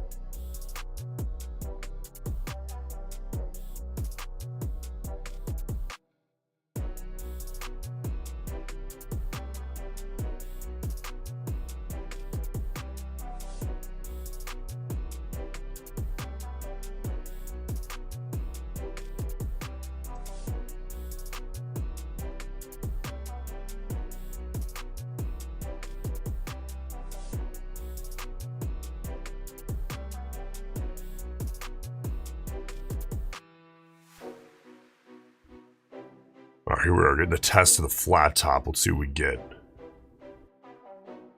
There's a little breakthrough, taking out some stops. That's a good look. Now let's see how this bar closes. Again, I'm really looking for consecutive bull bars closing near the high. That's what I want to see.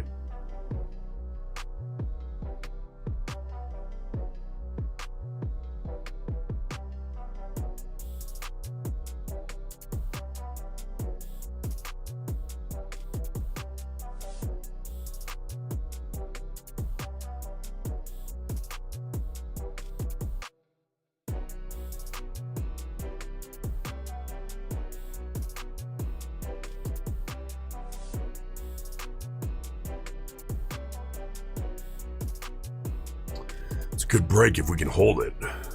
Still kind of pulling back here to that recent high. What typically happens on breaks like that, you get some stops triggering, pushes you 5 to maybe 10 points. We got maybe 10 points a push, 9 points-ish. And then you see the sellers step back in because you're going to have sellers above that level, right? Once those orders clear, then the price action is free to do it at once.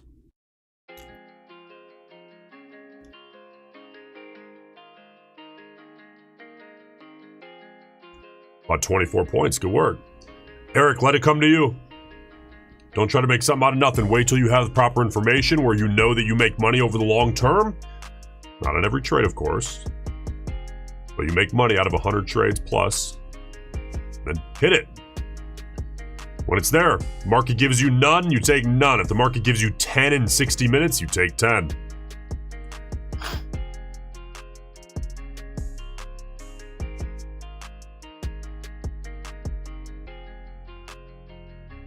All right, we're about a minute 15, minute 20 out from the close of this 2-minute bar. This is an important close, at least for me. If we see it close near the high, at the high of the bar.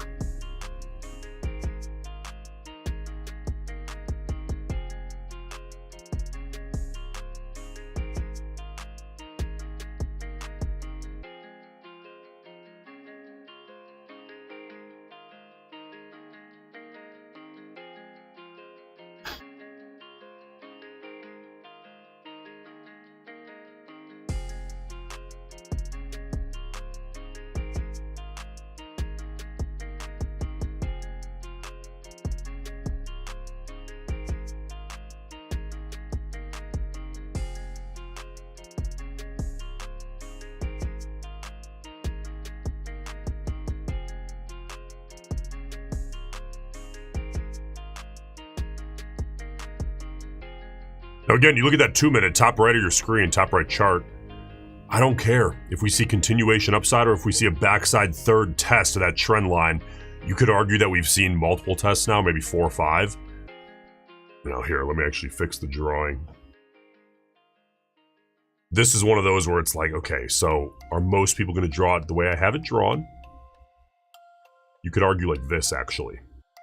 I'm going to update it to that. Like I said, typically I like to have an overextension rather than near misses. So I'm actually now very interested in a retest. That becomes very interesting to me.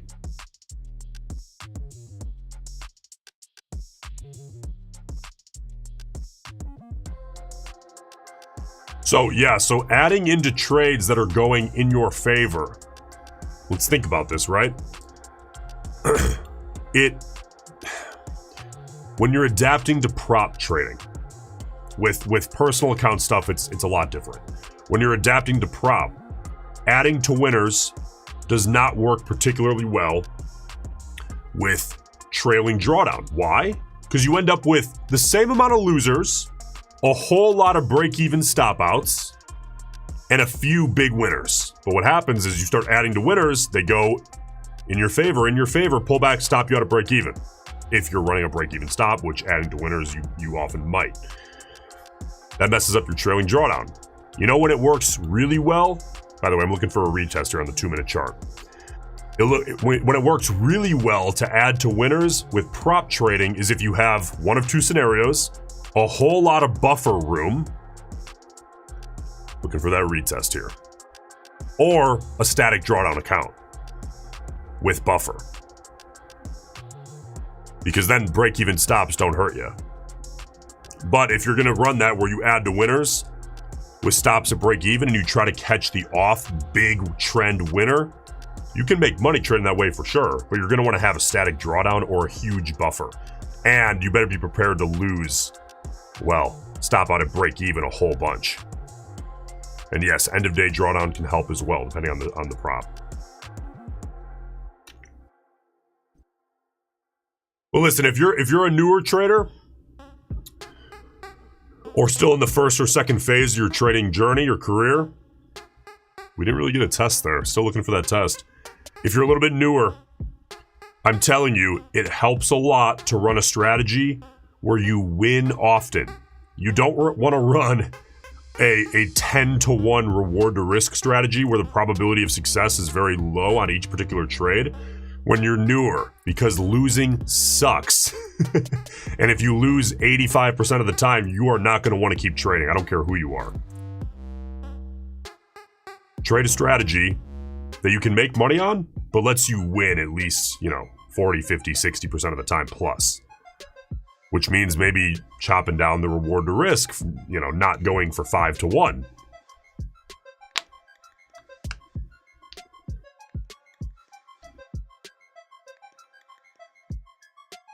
Keep yourself excited. Keep yourself in the game.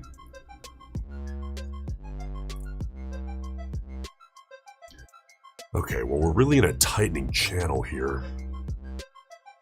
Maybe 40 points-ish.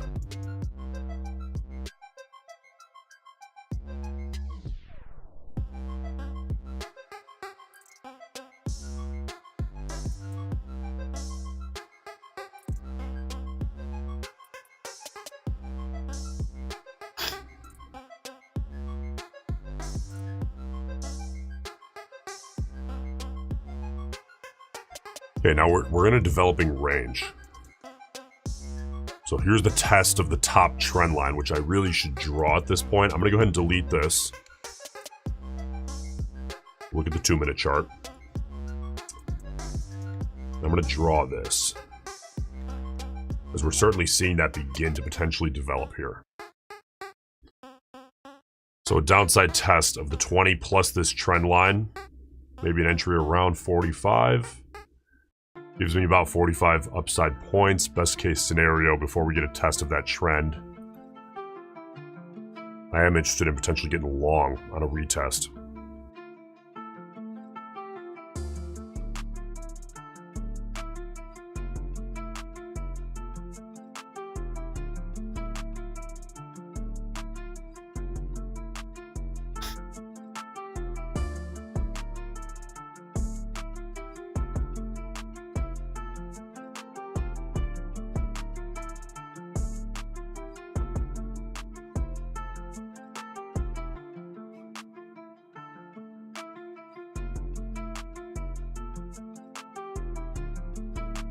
And I'll get long there at the bottom of that channel. We'll see if that works out. Looking for a target kind of up toward 19,180, 19,185-ish. We'll see how the price action reacts to around this 20. And I'll look to manage this one down around 19,1, maybe 19,105.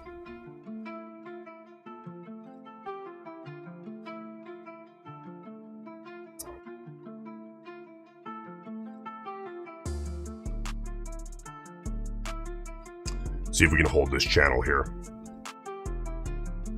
Or we break it and we get stopped out. That's okay too.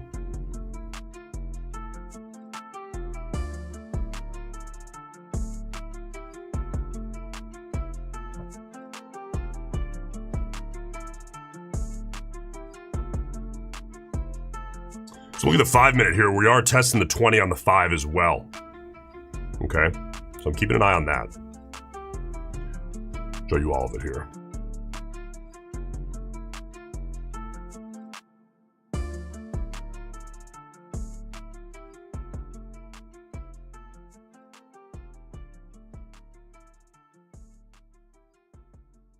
Yep, I'm sitting long. I'm pretty much flat on the position.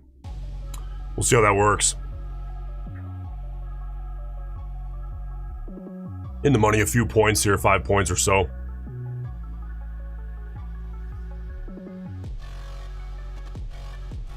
Again, target sitting up at about 19,180, 19,185.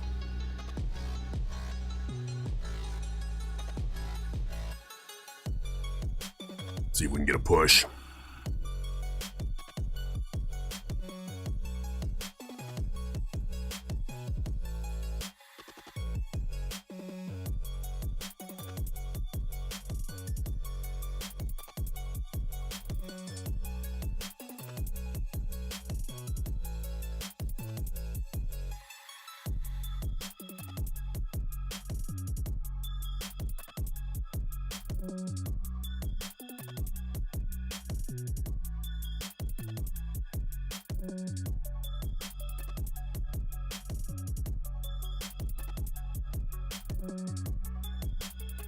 Hold on, back to that 20.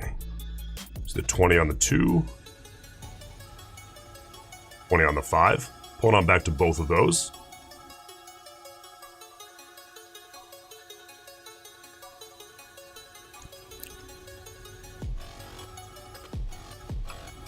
Again, still sitting flat on the position right now.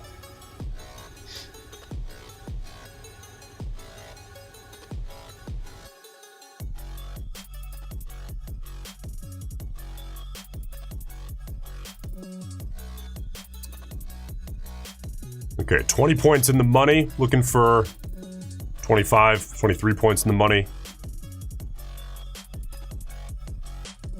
Target at 185 is currently sitting pretty much right at the high. I want to see how that test, if we can get that test, looks in real time. So we'll see how that test looks. I might be forced to take it a few points early, but I don't necessarily want to have to do that.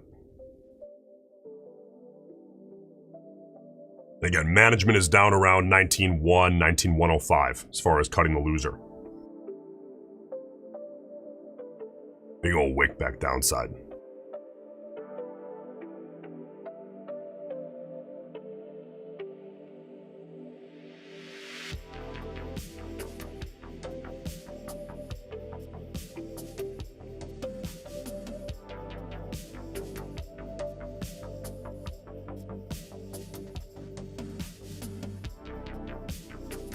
Well, there's a break below the low of those two previous bars.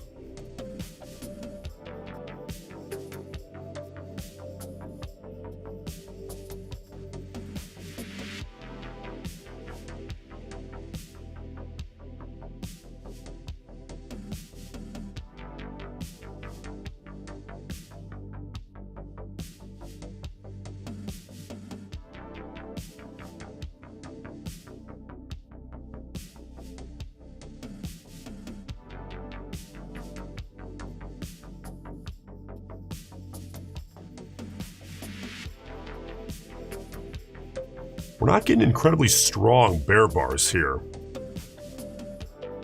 So I'm gonna let it sit. There's a break. Okay, I'll manage this at 105.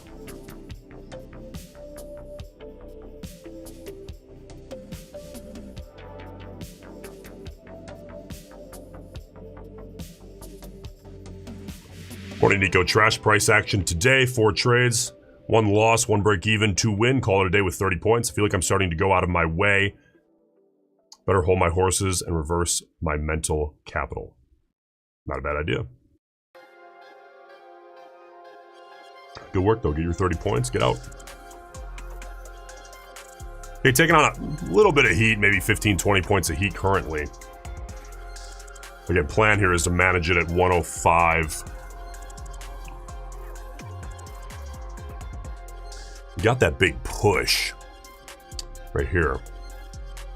But now we're taking on some heat, so might end up getting stopped here. 105.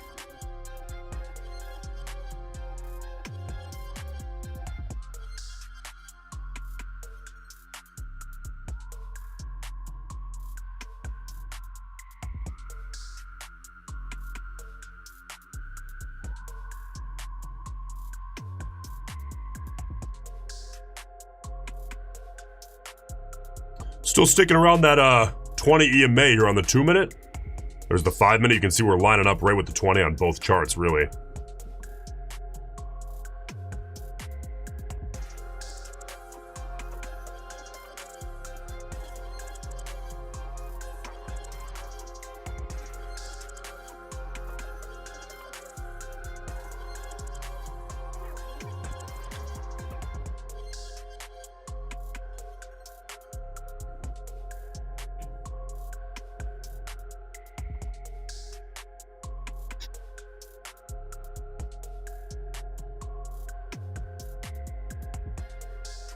Well, there's the push back up in the money on the trade by a point or two. Let's see if we can get that push up to 19,180, 185-ish.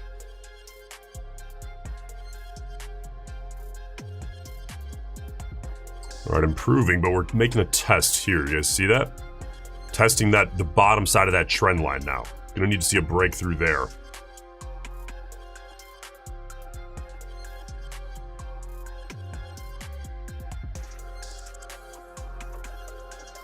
Kind of watching the price action. Got a minute until the close of this bar.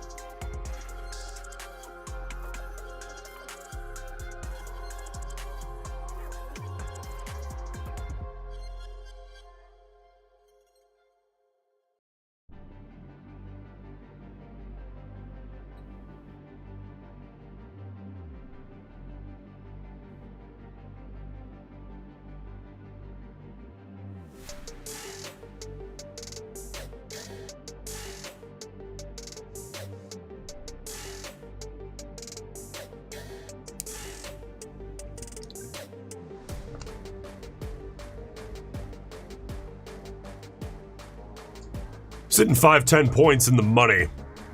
Not going to take it there. I mean, really, again, looking for 19,180, 19,185 for take this thing off. Might have to take it a little early. Again, I'd cut this loser down at 19,105. Struggling a little bit, though, with the bottom side of this trend line, so I kind of want to see another test.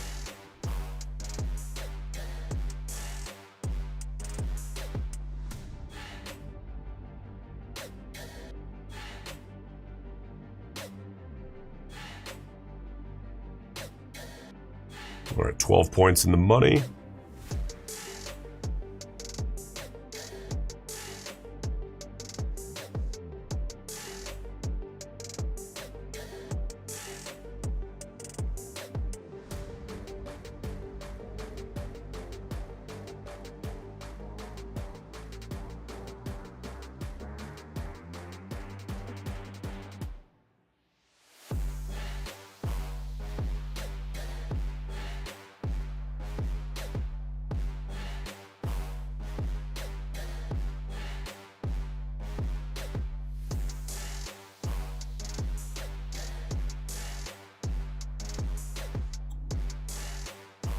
About 17, 15 points in the money.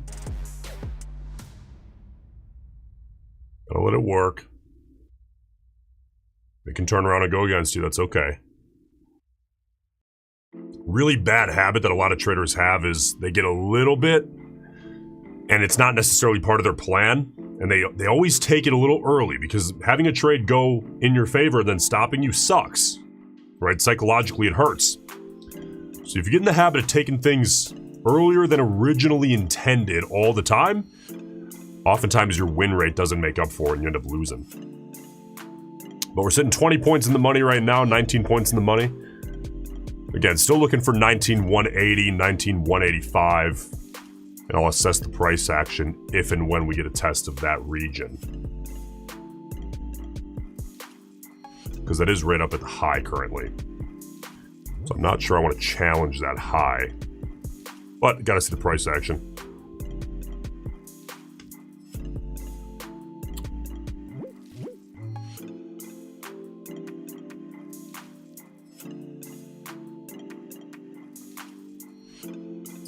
Okay, 24, 25 points in the money.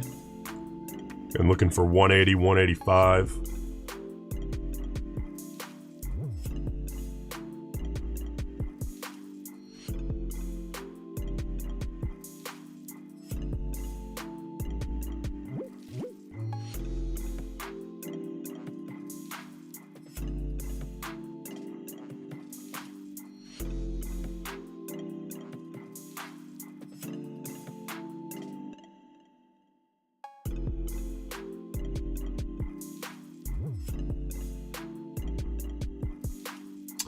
Look, 70. Gotta see a break through the 70s. It was the low 70s.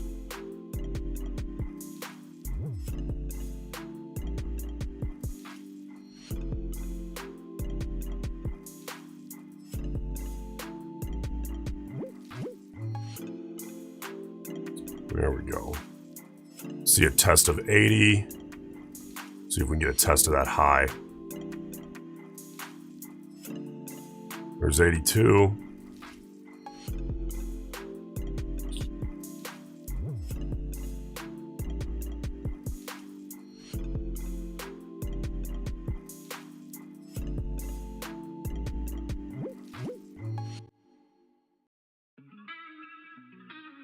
Again, looking at 85 here so far. And there's the test of that kind of top, that flat top-ish.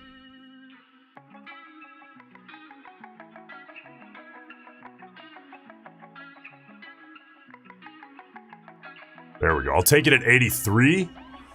Okay. Fully out there. Sitting flat on the positions now. Here. So that puts us up, I don't know, maybe 2,000, maybe a little more so far on the day.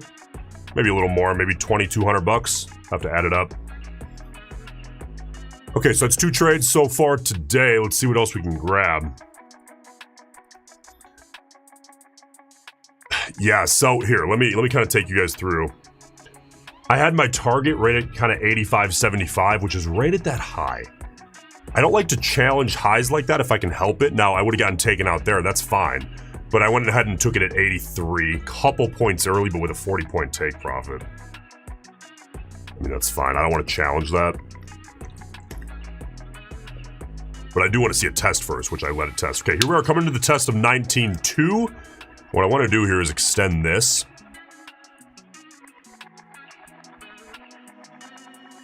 And see the test of that trend line.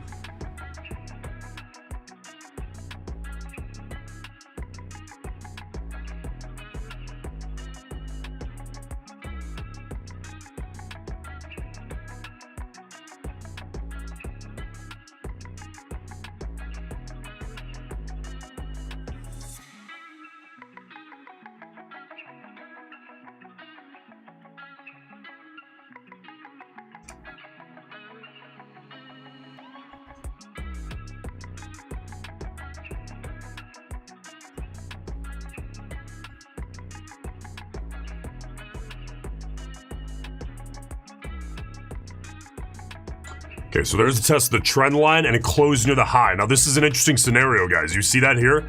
We got a test of a big bull bar near the high, which is a continuation bull signal, but we're closing right at a trend line, which to me somewhat cancels out any edge. We're sitting at 51.49, 52.48. So now I need to let this bar make a decision before I can go ahead and take something else. Okay, so I ran the numbers. We're sitting up 2,300 so far today on 2 trades. I want to grab 1 or 2 more here. Let's see if we can get something. Only take what the market gives you.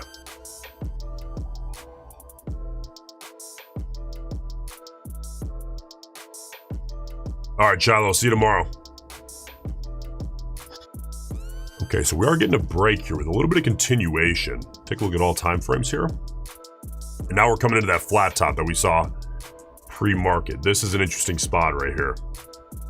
Should actually look at the 5-minute for this. This right here is a very, very interesting spot. I want to see how the market reacts to this.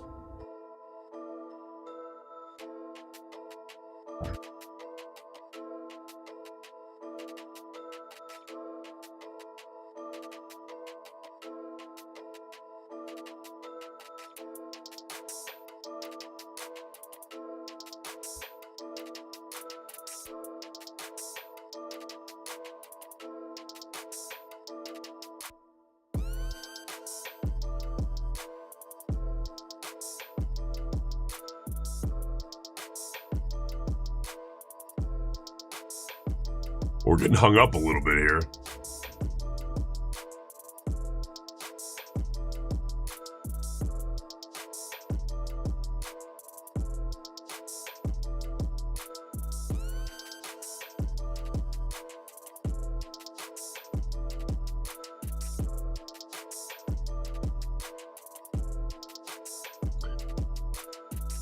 Now, this exact situation, this makes for some tough decision making because you have kind of 2 worlds colliding. You have a bull signal meeting with a couple of bear signals, a strong bull signal nonetheless, but meeting with a couple relatively strong, more so the trend line than the flat top, bear signals. Okay, now you clash. It's tough to get a 55-45 scenario when you're clashing like this. Again, it's a lot more 51-49, 52-48. I'm not into that as far as probabilities.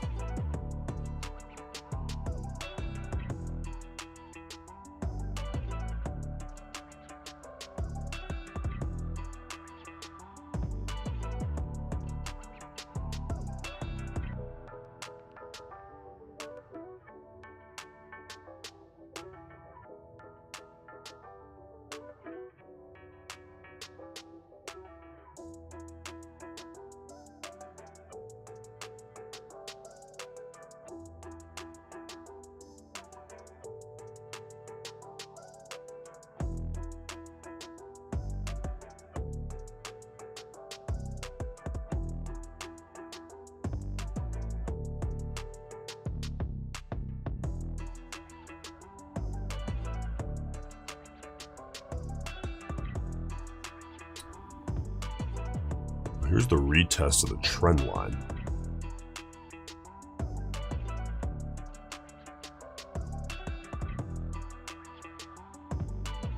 I'm going to go ahead and delete this. I'll clean up my charts along the way. I'm going to leave this trend line. Here, look at the 2. I'm going to leave that trend line for a second, and then I'm probably going to get rid of it. I just like to clean things up.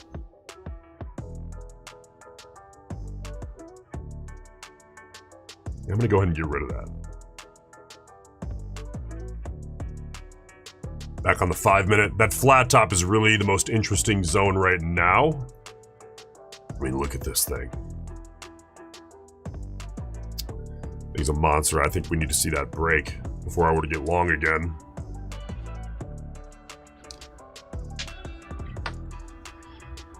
But flat tops, again, notoriously weak.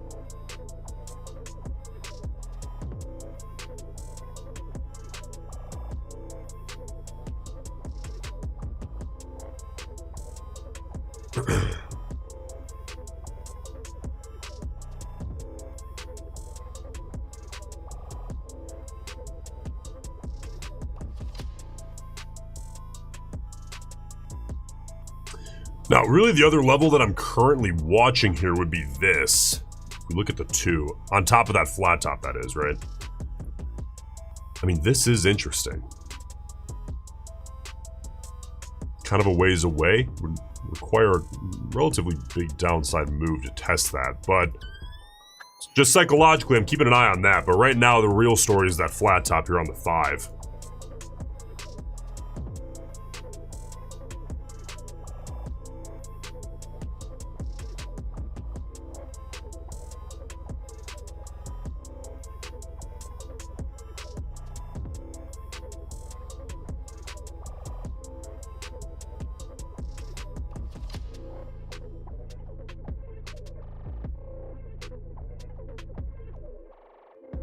Okay, retesting that previous flat. You can see this smaller little flat top here.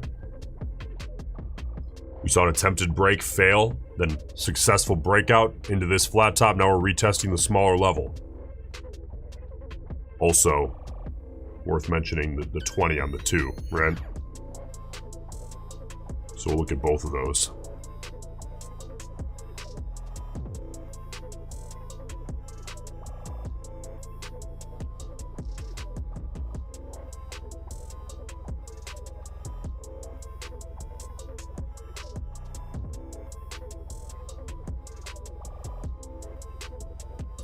All right, here's the test. Again, getting consecutive bear bars. They are growing and they're looking a little bit stronger as we go. So it's another one of those clashing situations here. Have a bull story clashing with a bear story.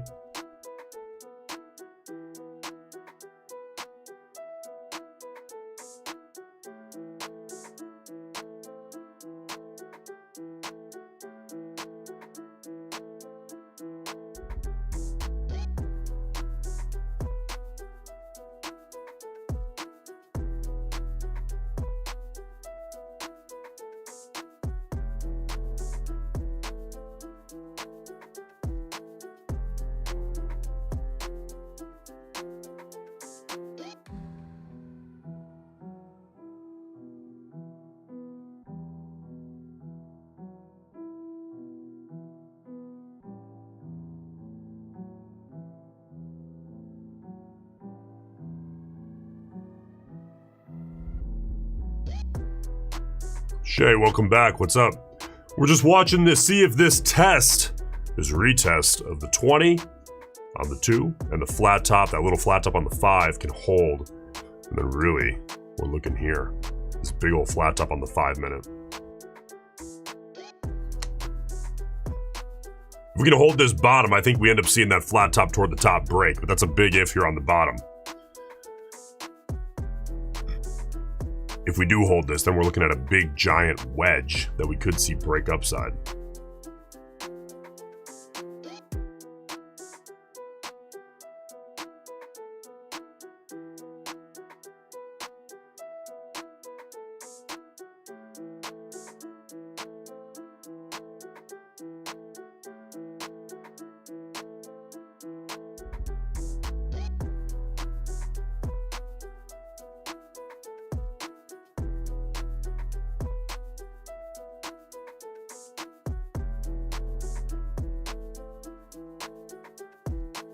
Trying to hold. We're getting some wicks downside. There we go. That's the beginning of a potential reversal. At least that's the early sequence that we tend to see. Really on the 2 minute there.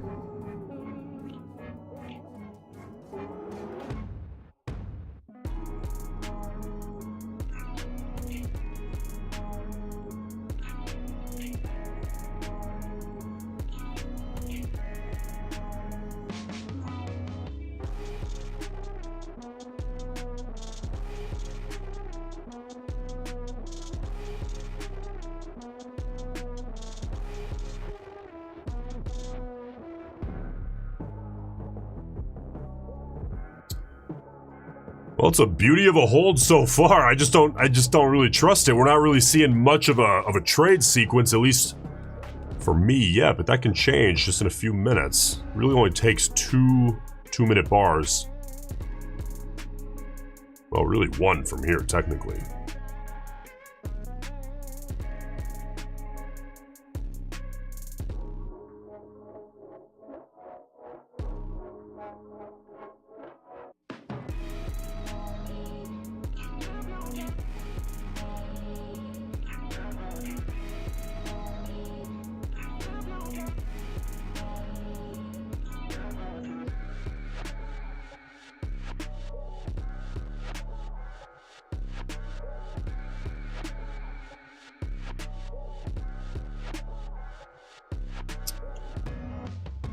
Yeah, winners, you know, again, this flat top on the 5, let's look at this. These flat tops like this, again, notoriously weak, but if they hold, we could see this thing drop the bottom out and just head right back downside. But I just think this market wants to test a break of that flat top because it's just so damn obvious.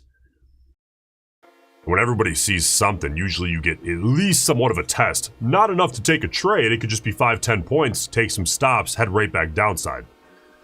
But a sequence, 2 to 3 bull bars closing above the flat top, all of a sudden that becomes a continuation trend trade for me. Before then, you're in that early territory, high reward to risk, low probability. That's not to say if you're sitting long right now, you're wrong. You're just on a different side of the math equation.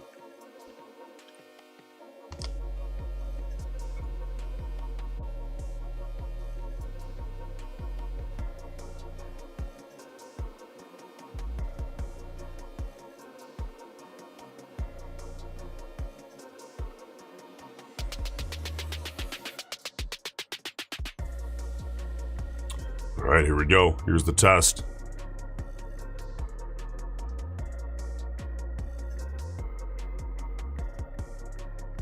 Really 235, 240 is kind of that area to beat.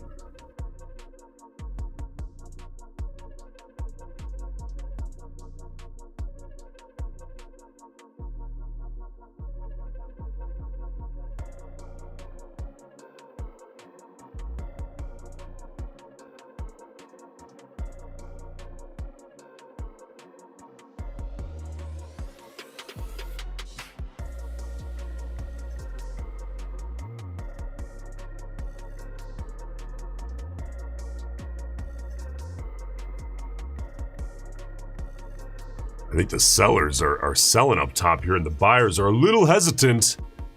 I don't buy that lasts. I think we're going to see at least somewhat of a break. You know, maybe not 50, 100 points, but somewhat of a break here I think is in the cards. At least a test. And then from there, once those orders clear, price action becomes king yet again. 235, 240 right now is that area to beat.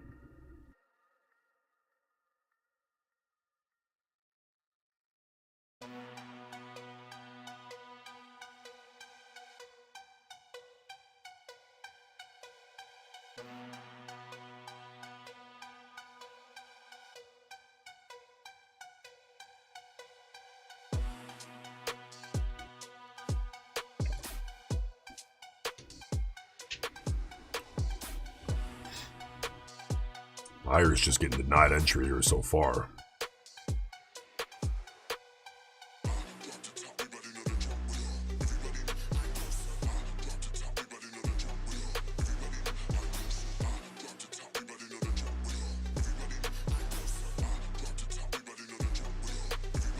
Here we go, here's the test.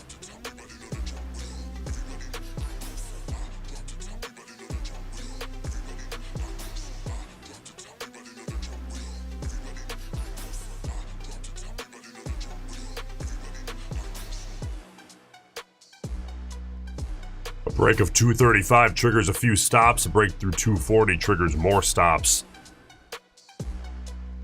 Again, good for an additional 5-10 points if we can get that break.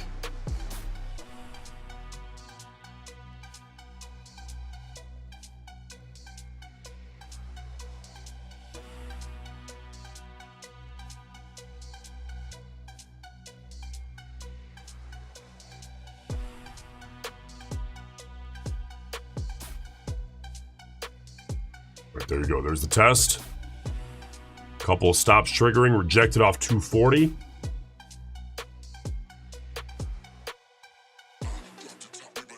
That right there took out quite a few stops. Then you have sellers stepping in. Buyers pulling back. That was a weak break. Let's see if we can get a reload here out of the buyers. Again, I want to see this break and all those orders clear. And then I want to see price action step back in and see what people are thinking.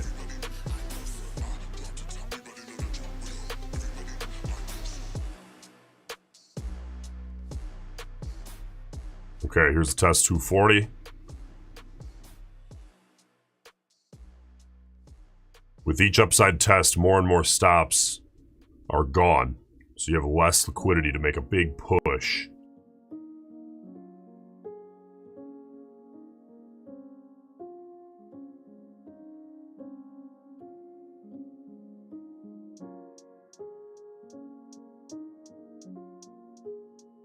There's the break of 40. Beautiful. Okay, now a lot of those stop orders are now clear. Okay, so now what I want to see is price action step back in. And if we can see those typical 2 to 3 consecutive bull bars growing, ideally closing near the high all of a sudden, what do we have? We have a continuation setup, right?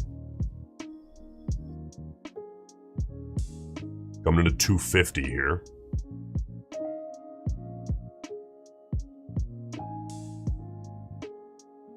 Something else to consider. There are going to be a few people drawing this. Okay. Just want to consider that. See it on the 5-minute too there. It's pretty obvious.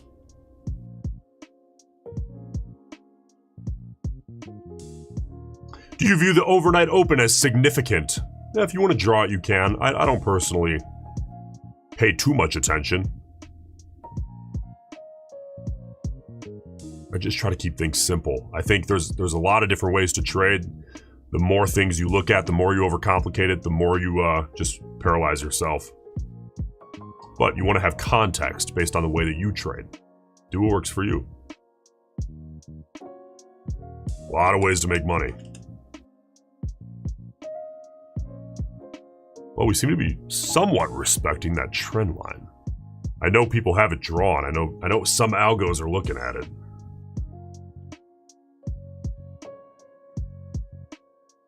So that flat top now on the 5 is pretty much cleared. We're still, of course, respecting it, pulling back and retesting, but those stop orders are pretty much gone. At least the majority of them. Okay, so while this cleans up, I will be right back. 2 minutes, don't go anywhere.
All right, well, there is a beautiful third touch point rejection. I'd prefer to see a bigger pullback.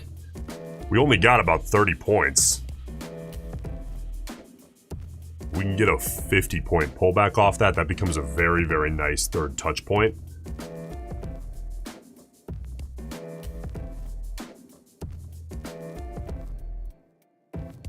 Otherwise, you kind of end up, remember earlier in the stream, we're talking about the mushy bounce, right? You kind of end up with a similar scenario now to the short side. Of course, it depends on your ratio, but you don't want to see substantially shrinking bounces or rejections off of a trend line. It starts to show a shift potentially in the respect of it and the balance between buyers and sellers.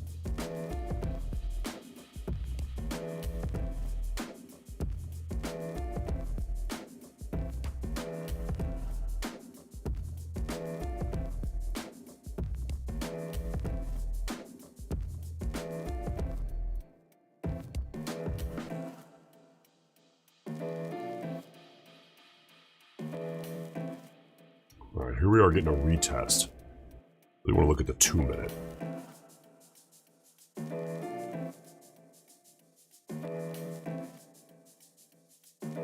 Now, with that mushy rejection, this test becomes very important. The risk of breakout now compared to this one is now higher.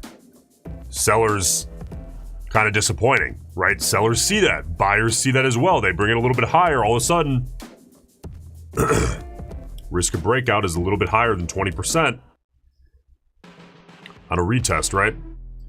Important to consider that.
That 5 minutes start to get a little bit less clean as time goes on, but the 2-minute is staying relatively clean. It's just those rejections are losing a little bit of steam. I'd love to see a push downside to 19.2 and then a retest.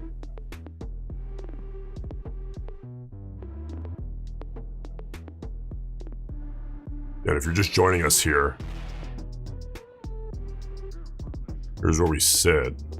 2 trades so far today. We're sitting up 2,300. Trying to find some other trades to take. Only take what the market gives you.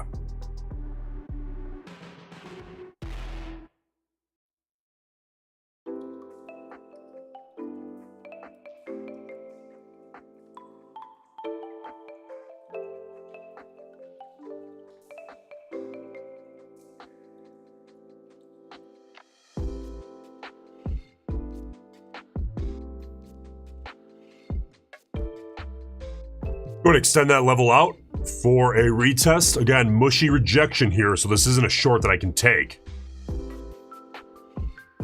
But I want to watch how we test this area. Also worth considering that 20 EMA is now accelerating upside.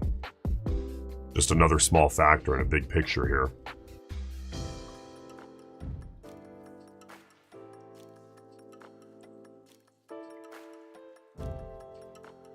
All right, we'll see you tomorrow.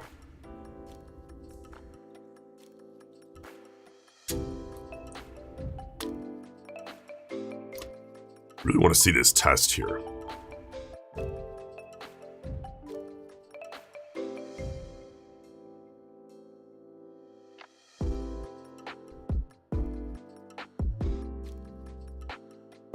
Volatility, we're coming down a little bit in terms of volatility here. You can see that teal flag at the bottom, right? That's the ATR. That's the average range of the last 10 2-minute bars.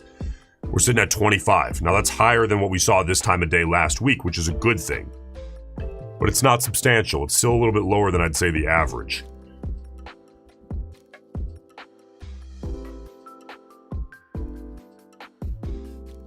For this to be a proper short though, a good short, I want to see this rejection clean up, get a bigger push down toward at least the 20, you may say, and then a retest, and then I'd happily short that in this region on the retest. But if we get a test here, you get this big pullback, upside move, yeah, shrinking bull bars, right? Rejection, but it's soft. It's a soft rejection, really not a lot of selling pressure, maybe just a few buyers stepping out, and then a retest. That's not really a proper short for me, at least probability-wise. It's missing a few percent.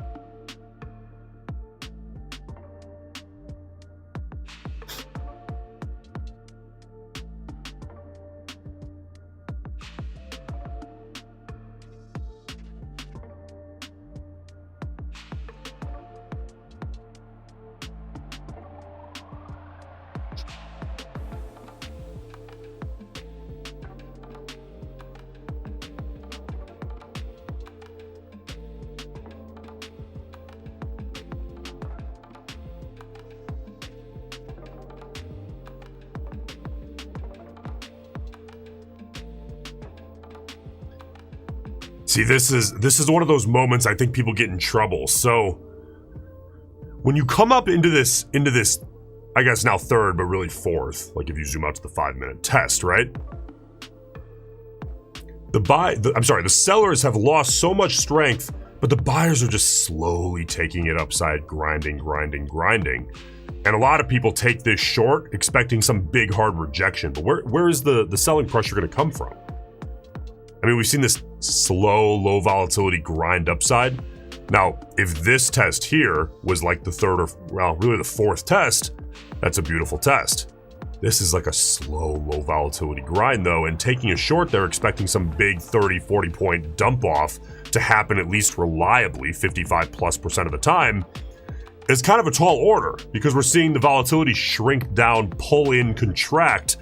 The sellers seem to be stepping out a little bit and the buyers are kind of a little hesitant, sure, but activity is down. Okay, the channel's tightening up. It's just kind of mushy is the best way to put it, that rejection. So I like to sit and watch it develop.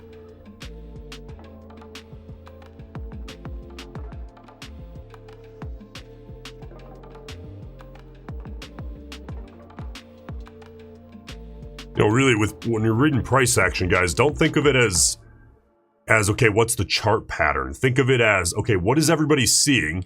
And then, here's the test.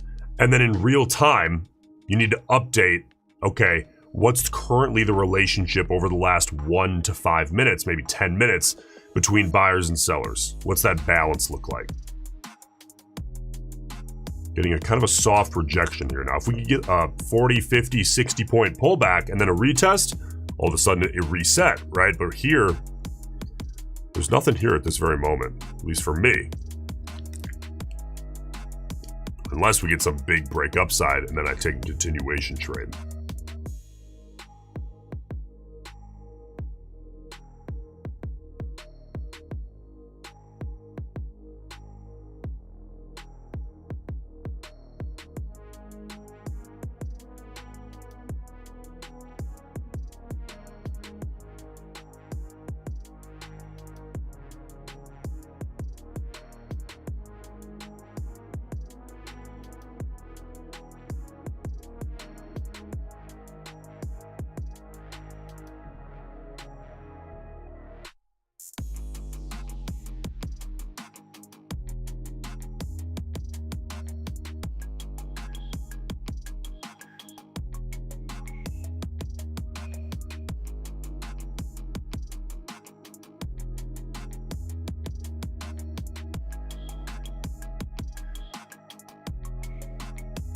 All right, there's the pullback.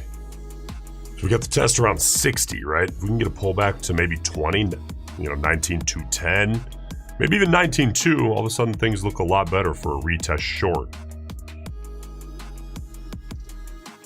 Especially if we clear this previous low.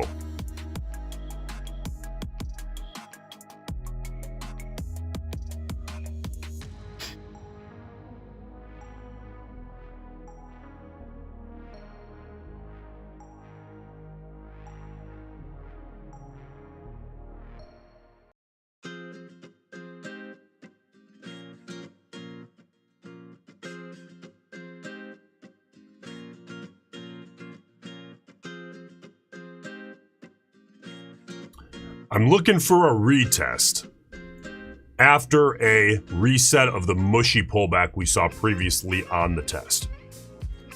That's what I'm looking for here. Now, ideally, if we could break downside beneath this and just put in a little bit of a lower low and then an upside test, that shows expanding volatility in the last 10 minutes. Well, maybe 20 minutes.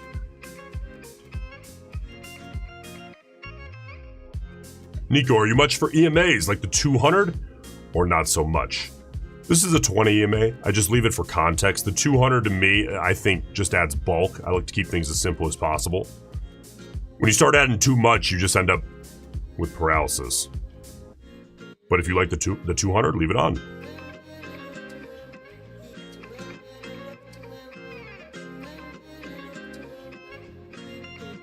Get your context in the way that makes sense to you and then trade it. There's no right or wrong way. My way is not the right way. Your way isn't the wrong way, or vice versa. It's just whatever makes you money, do that. Whatever makes your stats look the best when it's all said and done.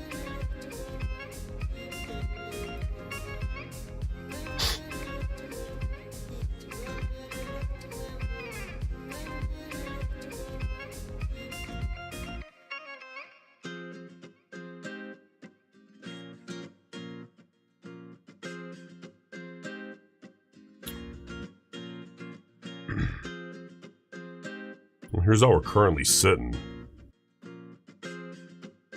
Obviously, I'm not including the sim leader account, which I'm using as the leader. So that's 2,300 across 6 funded Apex so far, 2 Take Profit Pro accounts. By the way, code BIG will always give you the best deal at Apex and Take Profit. At 80% off at Apex ends in 12 hours tonight at midnight. But code BIG will always give you the best deal, and it's essentially always single day pass, unless they change that, which I don't see them changing.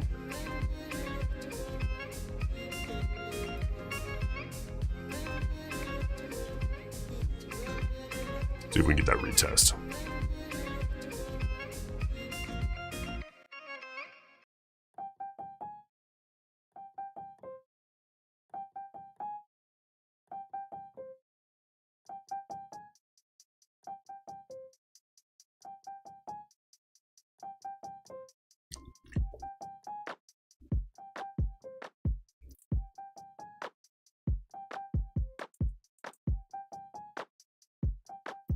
All right, Ken, let's see those get funded here. At least a couple of them in the coming days.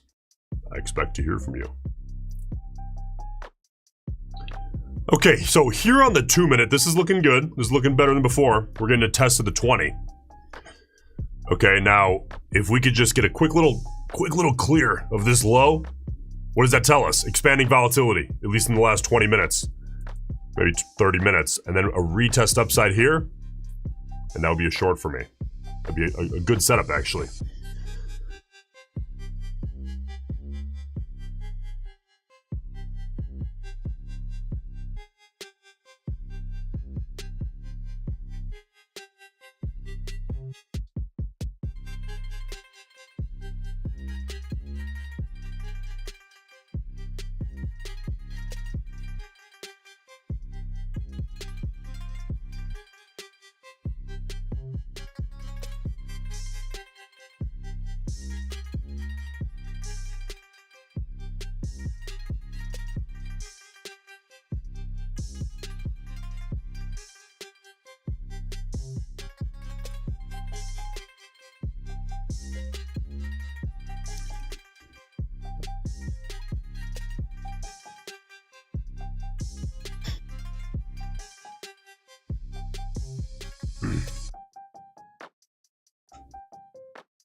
looking for the third trade of the day here. I really want to see a nice upside push. Controlled. Not a big news green bar, right? But into that top trend line.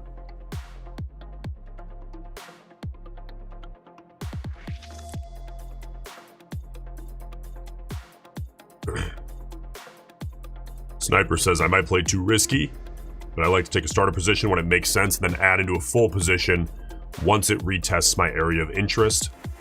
You mean after being in the money or in the red on the trade? A lot of times I hit target with the starter. Yeah, listen, adding into positions on futures to me makes a ton of sense, especially in personal accounts. In prop accounts, if you can adjust it to fit the rules and to fit your business plan, which everyone should have a at least well thought out business plan with prop. For example, how much are you willing to invest in the accounts? How much revenue generation are you looking to get back over what time frame? How long are you willing to hold on to your average account, your average funded account, right? Is it 3 weeks or is it 3 months, 6 months? That'll give you an idea of how aggressive to be as far as sizing. Hello, you will go short or long? Really, I'm looking to see, you know, honestly, on this pullback, we didn't really see a break downside at least past this. So we're looking at a channel width now of maybe 50 points, which is not awful. But if we could see a nice retest of this up here, this trend line up top here, draw it like that, then ideally I'd take a short.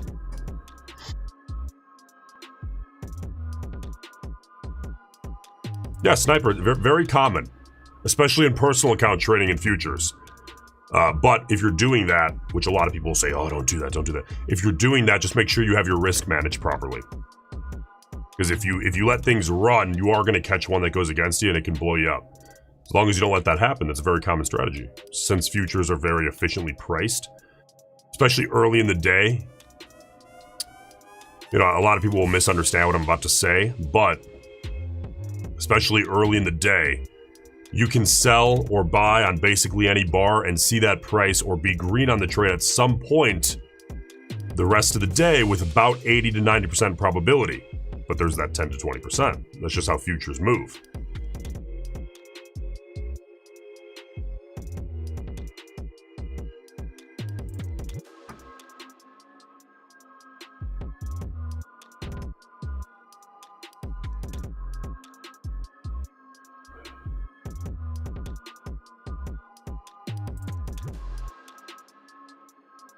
All right, making a pullback here. I would love to see us break downside through here, then move upside to there. That expands that range, okay? That would make that ATR number up top here, that teal flag, start to creep upside, which would be good.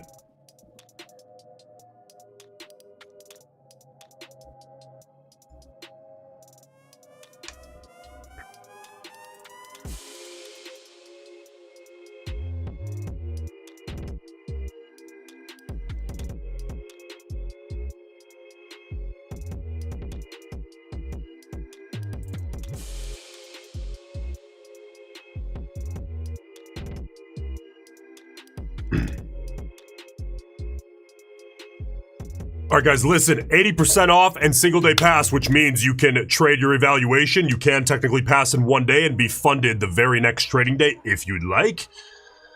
80% off ends tonight at Apex Trader Funding. Make sure you use code BIG. It will always, no matter what, by the way, give you the best deal, so you don't even have to think about it. But today, that deal is single day pass and 80% off ends midnight tonight. Listen, hope you guys have a great rest of your trading day. 8:15 a.m. Central Time every single day. I'm live. I'll see you guys tomorrow. Okay, have a great day.